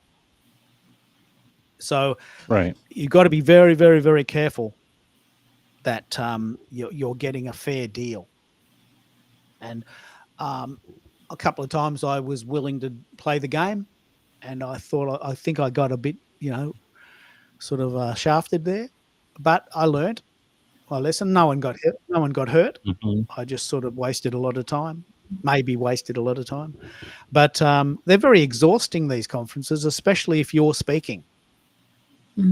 Yeah. In the audience, you can Right. just take off and go for a walk, and you don't have to be anywhere for anyone, and you're not getting called upon.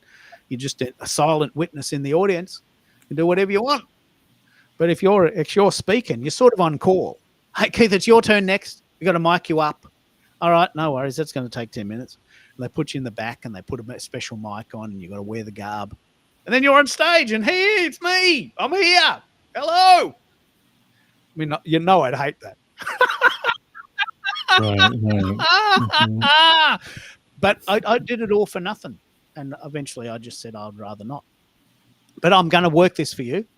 But what I would love to know for you, do you want to know if I can keep sending you these? Do you work with people that are being retrenched or laid off? Is that a part of your model, or do you send them? Yeah. I do. Now, and I currently do. So typically there has to be some type of investment. So some can do it, some can't, and I understand.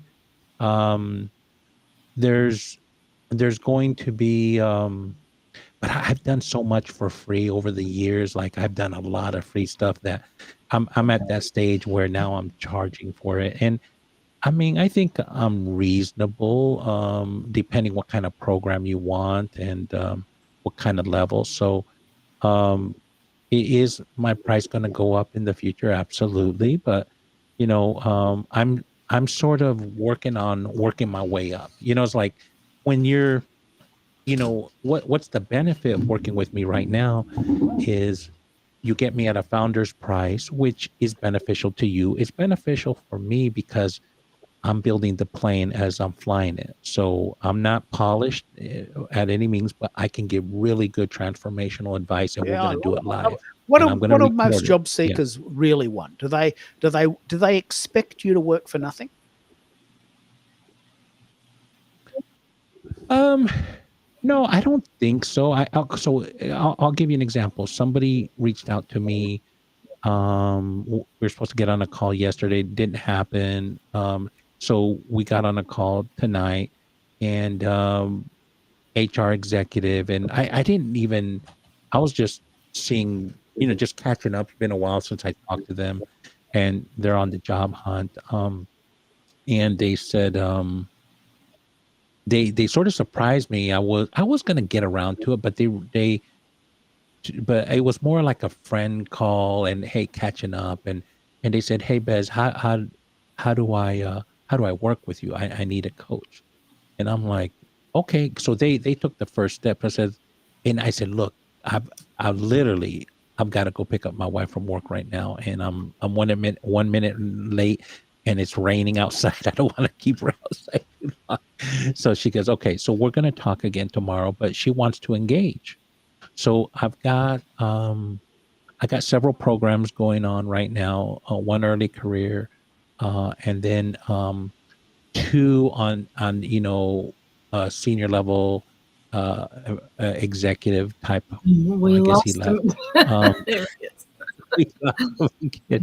Okay, so I just saw you left. So what I'm saying is that I've got two opportunities for senior level leaders, executives, and whatnot. That one is those that are seeking a career. So that's a cohort. They're in transition, or maybe most of them have jobs, and so I actually meet with them at night. And then the other one is cohort for the senior leadership level is those that have been at high level technical, matrix leader. They're not people manager, but they're leaders of large scale projects. I have those come in typically wanting to find a get coached to how do they get promoted and get to the next level. And then that person, I'm working with them on that, and so that's a different separate cohort, because they're not necessarily looking for a job. They're looking how to flex that leadership muscle, and that really wasn't in my offering until that certain person came in and wanted that. Now I did have it in my tool belt, but I wasn't showcasing it because I didn't think it made sense. But it sort of, I had an eighth pillar to my framework, but that eighth pillar serves people who come in at a different level. It's still sort of career related, but they're trying to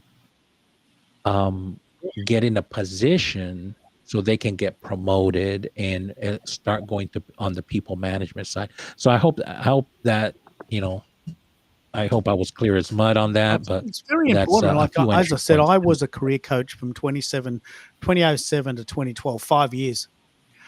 And people would come to me and say, look, I've lost my job. I have no money. I'll pay you when I get a job. Okay. I can see your position, but my phone bill is due tomorrow. And if I do a resume for you today and don't get paid, that's not helping me to pay my phone bill. Yeah, but I need money, Keith. I haven't got a job. Yeah, well, okay, I get that. So I found it there was a difficult cohort, the people that have lost their job, they have no money, and they're sort of retreating. But I think the better cohort is someone that says, I know there's power here. If I can get myself out of this mess, I can have a better job and have a better life. So my wife, for instance, lost her job. I'm very proud of this story. My wife lost her job, retrenched by the company in 2019. And like everyone else that we know, she didn't do anything at all with LinkedIn. So for 3 months, every Saturday, I said my payment was breakfast. We went to this really nice cafe and we sat there, and I said, okay, we're going to work it. What do you want to do? Well, I want a job, Keith. Yeah, okay. You want a job. What do you want? Well, I'm good at this. I don't really want to do that anymore. I'm really good at this. You'll be so proud of me, Bez. This is before we knew each other. And after 3 months of diligent effort, we got her LinkedIn thumping, and someone gives her a call. Hey, we heard about you. We've heard about you. Do you want to come in? Yes, I will. I'm okay with that. Come in. She gets headhunted all the time. At least once or twice a year she gets headhunted because she's very good at a job, and people know, right? People know, people talk. Right. So this is why you say don't apply. Just keep telling people how good you are, or telling people that you're doing things. So we massaged her LinkedIn page over the course of 6 to 12 weeks to the point when she went in for the interview, she got it. Right? And I couldn't have done that for a sort of a client unless they paid me for that time. But there's a point at which she says, I don't think this is working, Keith. You're getting a sort of a free breakfast out of me. Well, we're having breakfast anyway. I mean, we'd be going out anyway, but let's make it fun. Let's sort of chew the fat and get going. She very resistant to working on LinkedIn, especially when she's working, but even more so. And I bet you any money you get that all the time, Bez. Look, I'm working, Keith. I don't have time to be writing all my accomplishments. I say to Carol all the time, my wife's name is Carol, look, what you just did there, which you just threw away because you do it every day, you should really be writing that down as an achievement, because someone's going to ask you in 2 years' time, give me a really good example of a good day at your job. Oh, well, I don't know. I was there 9 years. I can't remember any of that. That's what they say. Well, what about writing it down as you go? Had a really good client, difficult client, solved the problem, saved 50,000. Here's what we did. This is what happened. This is what the problem was. This is what we solved. I was happy. They were happy. The boss liked it. Gave me some cookies. You know, my boss, Carol's boss, the CEO of the company, met her in the hallway and said, "We are so impressed with you. My wife has baked you cookies." Wow. He says, she did a degree in her 50s. She spent every weekend for 6 years becoming a financial planner. 6 years, every weekend, with the occasional holiday in between for a rest. And the CEO of the company came to her and said, "There is no way in the world I could have done that. And I've got to be honest, I don't know a single person on the planet that's done it." Okay, so what did she do? She's got 3 degrees, but she Huh? was working full time. Uh-huh. And in the 2020s, the early 2020s, she spent every weekend studying to be a professional career financial planner. She's fully qualified, but it took her 6 years to get part time. And people are saying, "You're mad! Okay. Like, you're in your 50s. You haven't got long to go. Just wait. Just wait it out." She was in Good for her. Good for her. Early 50s, right? That's wonderful. That is so important. But guess what? Carol says, "Oh yeah, well, I did it. That's good. What's for tea?" No. You did something that no one on the planet has done. Come on, let's just own it. "Oh no, it wasn't hard. I just wanted to do it." She's so humble. Right? But can't you just write something down? Something. Because she thought this is an Australian thing, Bez. We feel like we're showing off when we tell people things. Yeah. So what? I got asked to go on a cruise in Vienna. So what? I mean, it's happened before. It's not a big deal. Mate, it's a big deal. That's never happened to me. I've never had that happen before. No one's ever come up to me and say, "Fill in for the CEO of Twitter." And that's never happened to me. But suddenly, if I tell people, I'm showing off. This is Australian culture. We call it the tall poppy. So what? You get a call on your weekend to come and do a free conference in the city, and all you got was lunch. Yeah, well, okay, you can say it that way if you want. That's how you can say it. But what actually happened is I filled in for the CEO of Twitter Australia when she had a baby and couldn't make it. Like they called the conference a little bit earlier. Namaskar. Come and join us if you want. We're still talking. And congratulations on the cricket. Well, they thrashed us. Oh, they thrashed us. I'm going to talk about cricket again now, Bez. Kumar is a good mate of mine from India, and he loves cricket, loves it. So we're still going, mate, if you want to speak. I specifically have kept it going because I want to try and tap into a couple of different time zones. But, mate, if you are, Bez and Lynn, if you are busy, do you want to go? Is it getting late, or do you want to wrap it up? I'm happy to go. We've been chatting 4 hours. Well, I'm working while all this is going on. I'm doing stuff, so I multitask. I did have a question for Lynn. So maybe can I sneak in a question real quick for her? Please. Okay. So in the travel, like let's say I want to organize a cruise event, right? Does the ticket people pay to get on that cruise event cover the whole event, or does the event owner have to shell out money out of their pocket? No, it would cover the event. So let me ask you, what would you have in mind for something like that? So do you have in your head a particular vision of, do you want to have like daily meetings in like a meeting room, something like that? What is your I would say, hey, at least how long are typical cruises? Like 5 days? You can go as short or as long as you want. The shortest you can do like 3 or 4 days. And then you can, of course, do a full week. And then there's the itinerary, depending on if you want to do like something, well, that's fairly simple, would be the Caribbean, because Right. then, that's all that's just easier one to do from here.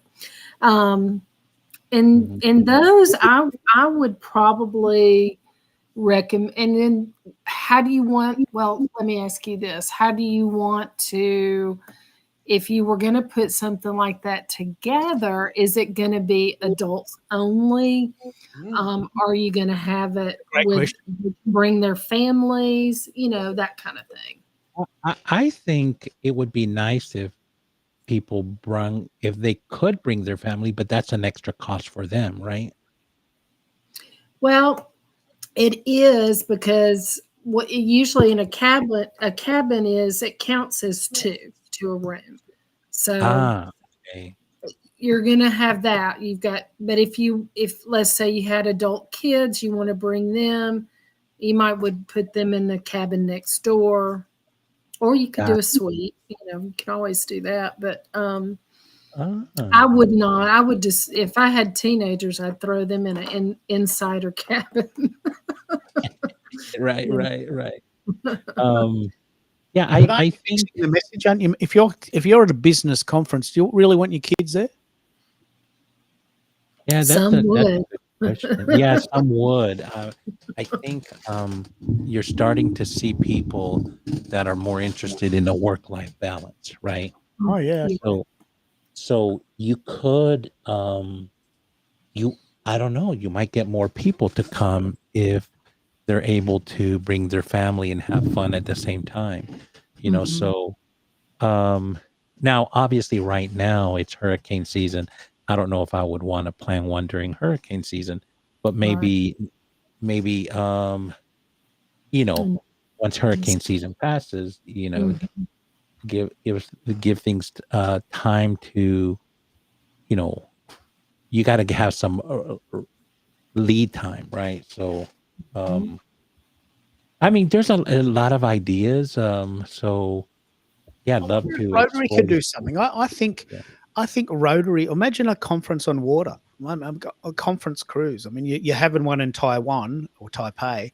Imagine if it could be a smaller one on a boat. Like they can hold up to 15,000 people. These boats. Yeah, you could do Royal Caribbean, like a 4-day on their new ship, the Utopia, which is, geared towards families, towards, it has the whole 9 yards. I mean, you could do everything. And then of course, your all adults only, like with Virgin. I mean, there's a lot out there. And then of course there's luxury. So there's a lot you could go with, and pricing is not really, for a Caribbean 4 days. It's pretty reasonable, and Wow. that includes all your meals. Wow. Okay. So you got to think you're going to have all your food taken care of.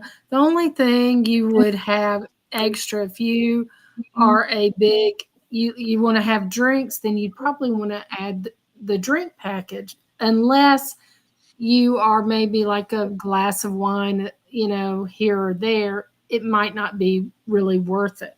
So it's just depending on really what you're, because I will say this: if you do have a lot of premium drinks, that bill can run up really high. Right. Okay. Have you been to other conferences? But Bez, what are some of the other conferences? I love this discussion about. I've only ever been to conferences as a speaker because I'm not really into crowds.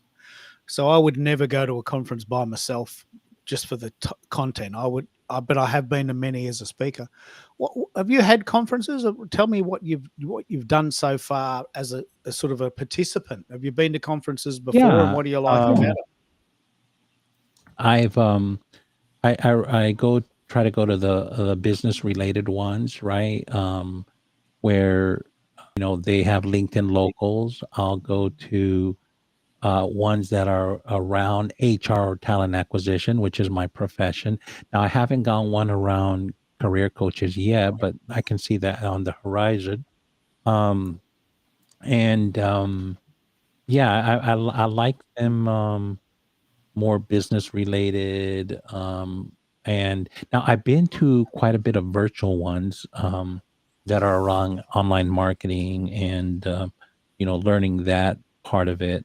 Um, and then I have actually spoken on some webinars I've been asked to, or even moderated some. And those were international in nature. I did those for free and it got me exposure. That exposure has led me to some a potential brand deal. Well, I can extend it, but I've spoken for an international known recruiting software company. Just recently, last week, I spoke with another company that actually makes a community platform online. It's sort of like a little bit, and it has a wonderful UI. I've been checking it out. They reached out to me and said, "Hey, we like what you do. We want to do a brand deal with you. We're willing to pay you based on, you know, your webinar can or your live or your event can be anything you want that's related to you. We think we can align with you. Basically, we just like you to subtly mention us and what do we offer." And I'm like, that's no problem. But they're willing to pay me even a deposit, just to get it going. Like, hey, we'll pay you something, and then we'll pay you the rest on the back end. So it's like a tiered system that here's an example. I could pay, 50 people show up. Um, I can't remember what they'd pay me. Well, it's not a lot, maybe like 100 or so. But if like 500 people show up, then they'll pay me, you know, around 2,000 or whatever. And I'm like, oh, that's nice. Now I don't know if I can get 500 people there, to begin with, but it's like I believe they're willing to give me their software for free. So that's a benefit. And because right now I don't know if school is the platform I'm going to Do stick you with. want to talk about it? Do you want to mention the thing, or you want to keep it private? I'm going to do a demo tomorrow. So I don't know. I want to see what it's about before I start Yeah. talking about it, because I don't want to rave about it. And I had never touched the software. I've looked at it from their website, some of the features, but it'll have like a little bit of Kajabi, Thinkific. I can't even say. You know which one I'm talking about. Thinkific. Yes, Thinkific. A little bit of Mighty Networks, Circle, School, like all sort of. But it's a new one. You hadn't I heard of it hadn't before. heard about it till they reached about me, but they have some big creators on there, and they're willing to do the marketing material to support it and help market it. I mean, like, okay, so they're being a little aggressive and coming after me, but I like that. I like that. It, why I like it? Because I'm sort of in search of a platform, and I've been, Keith, I've been playing around with some as Go Brunch and some of these other ones. And while Go Brunch has a lot of promise, I don't think it's ready for prime time yet. It's but this one, I'm checking out School. I've done stuff with Mighty Networks. I've joined communities in Circle and all this. So I've seen, some of them are pretty good, but there's always something missing. And I don't know, this one might be the one. And I don't know. I won't know till tomorrow when they give me a demo. Yeah, well, we can. And how much? Do you know how much it is? I think they have packages starting as low as $49 a month, and then they go up to $99 a month, and that's the one they, a lot of people get. And then there's $250 a month packages and stuff. But it's sort of that SaaS model. But I was for me as a brand ambassador, I just sent them an email that I agreed to move forward to the next phase. But let's say we get going, and the understanding would be that, as a brand ambassador, I wouldn't have to pay as long as I'm a brand ambassador. Yeah, that would have to be the minimum. Yeah, Yeah. which is cool. This is good. Yeah. This will start to happen because it's a sort of symbiotic relationship. We have an audience, Mhm. we have knowledge, they have a platform. Mhm. So they want you or me or us to mention this platform to our audience. Once our audience gets to a sufficient level, we are attractive to them. Right. So it's going to start happening. You'll get people coming at you. So if it's good and it doesn't cost you anything, then this is worth doing. And you try it and you give your honest opinion, like we have with Go Brunch. We've tried it. We quite like it, but it's not quite there yet, is it? No, I like it for many aspects, but I think I'm going to use it for different use cases, right? And my use case would be more for like maybe a co-working room. I think it works really well because there's no really off and on. You just can tell people to show up at a certain time. Here's the link, and those that stay longer can stay longer. And if I want to leave, I can leave after a certain amount of time, and people can still hang out there, right? So that's now they have developed rooms that you can actually wall garden off, and you can you can actually now they can be paid rooms, so sort of like a community platforms. But I haven't tested it yet. I probably need to get back in there, but there's a few other things that that I just it's it's like I said, none of these platforms are perfect. You just got to choose what you need for yours. And look, I've got Go Brunch. I can use that in certain use cases, and I can keep working with it and evolving it over time.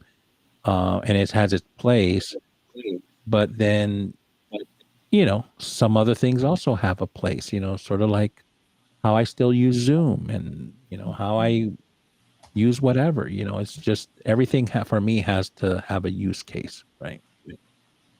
No, I agree. There's only so many hours in the day, and we do get wrapped up in shiny objects, don't we? I feel.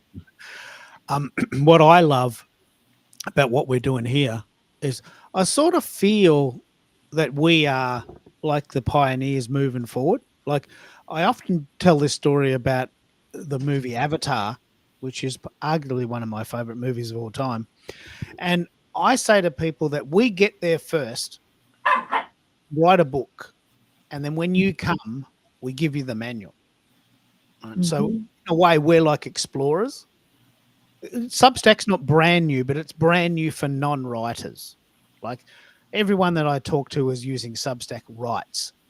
Right? So we are using Substack for all the non-writers, like the people that want to write songs or create webinars or do podcasts. Substack has never been thought of for that reason yet. But we are now exploring new territory there with their new features. And, I'm very, very proud to say that we at the moment have 17 live listeners. I've never had 17 live listeners on LinkedIn. Never had 17 live listeners on LinkedIn. So 17 people from around the world are tuning in and listening in and enjoying it. They are a little bit invisible now, so I don't know where they are or who they are, but it's a start. And that's not bad considering I've only got 47 followers. It's pretty good effort. So if you guys are getting a bit tired, that's okay. We've been going 4 hours. We've covered a lot of ground. We've done a very, very comprehensive sweep of what Substack can do. And the thing I'm probably most excited about is when I push stop, Substack will automatically turn this into a blog post for me, automatically. And when I push send, it will create snippets of what we've talked about. How cool is that? Awesome. And so those snippets will become valuable.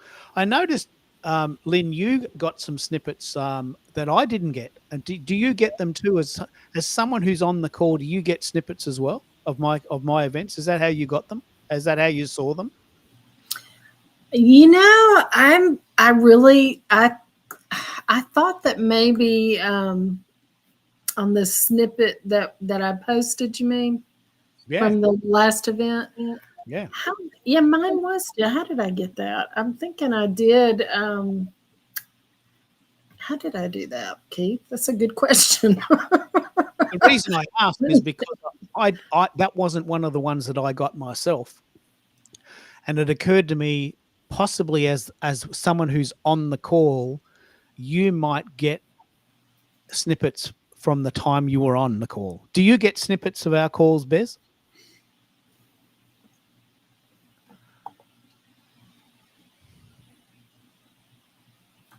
Sorry, I was talking and I realized I was on mute. I don't know if I've received any. And how would I get them? Is it through email? Your email, yeah. So let me check. Yeah. That was it. Maybe that's how I did it.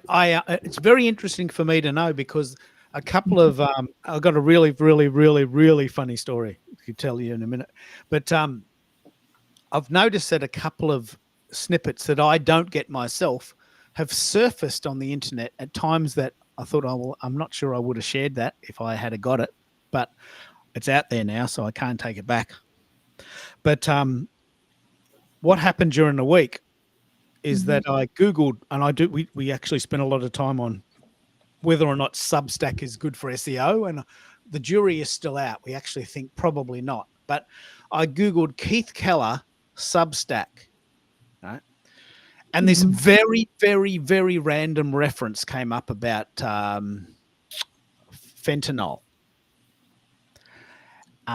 which I don't think we have here, but I was very big there. And this person called Keith Keller said, are they really going to legalize fentanyl? Is that a thing? Or something like that. That was the discussion. That might not be the exact point, but apparently it's quite a toxic thing, and people are on the fence of whether it's a good or a bad idea. And I thought, well, I didn't say that. It said, Keith Keller said, are they really going to legalize fentanyl? And then there was an answer, and then a response and an answer. And I sent the email to a guy to say, mate, is this a different Keith Keller? Is there indeed another Keith Keller in the world? He says, yeah, he's a nurse. And I Googled him. And if you Google Keith Keller, he probably comes up before me, and he's a nurse, and he's got quite a big following. Another guy called Keith Keller. He looks a little bit like me. Oh, well, more importantly, I look a little bit like him. And you could easily get confused. And I've been sort of trying to track where this stuff's going, because it's fine to talk for fun in the open, but if it turns up somewhere else, and some people take these random things we talk about, which is why I say, I hope they take this bit.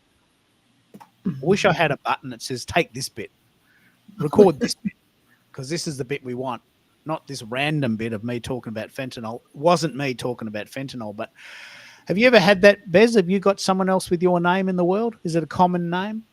No, luckily I don't. That's actually a good thing. It's quite funny.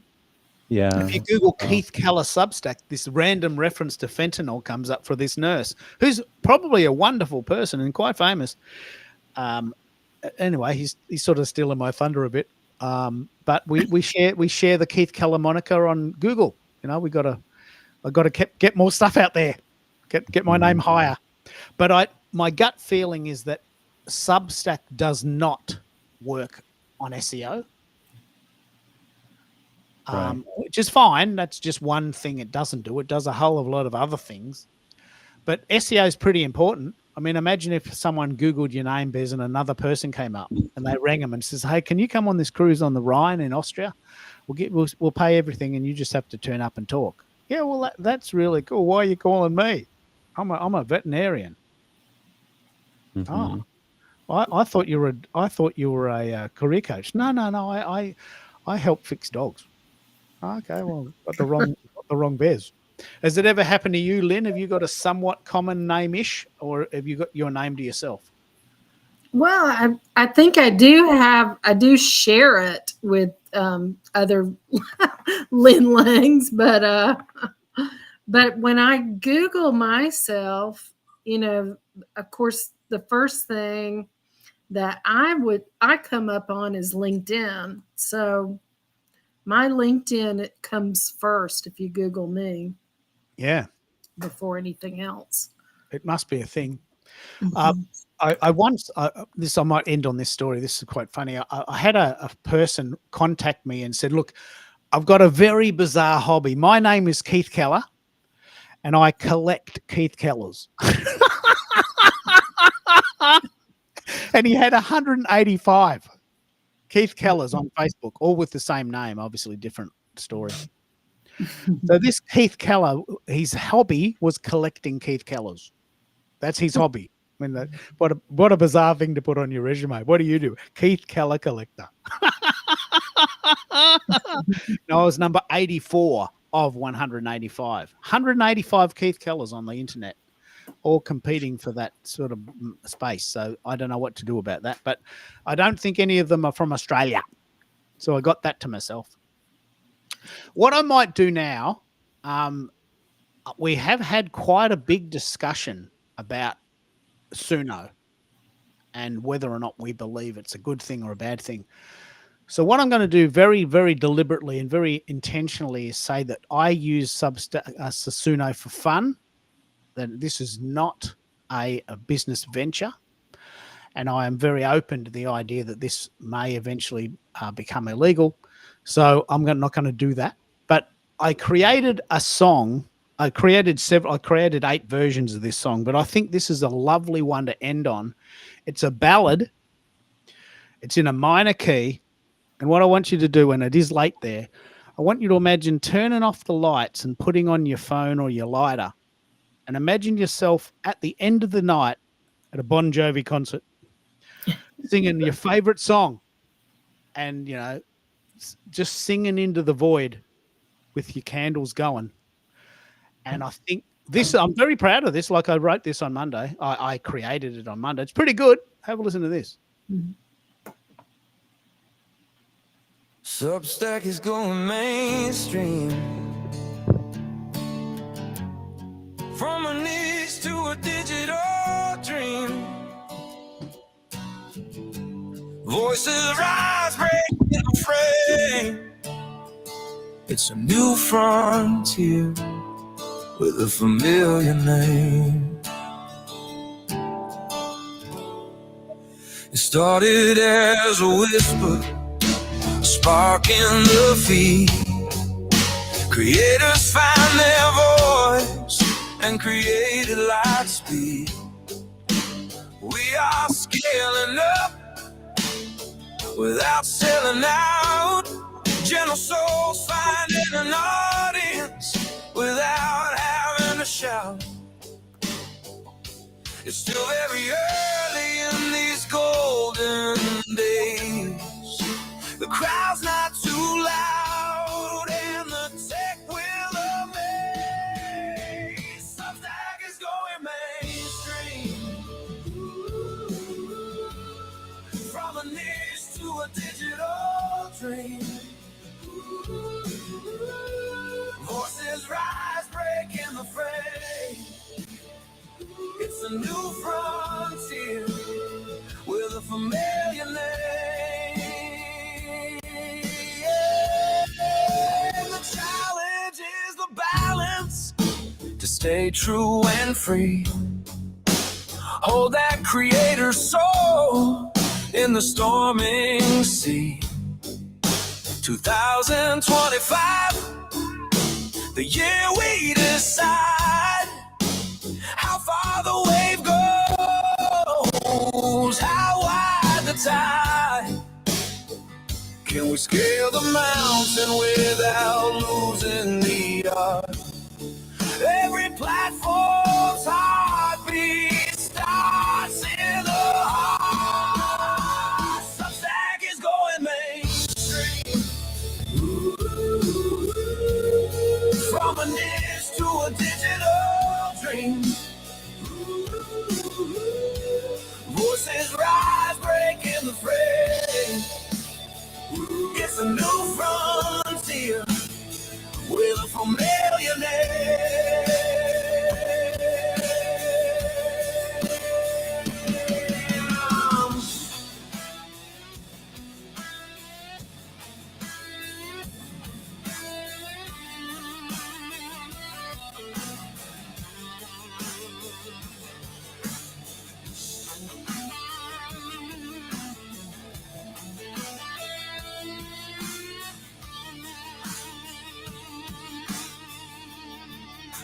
Substack is going mainstream.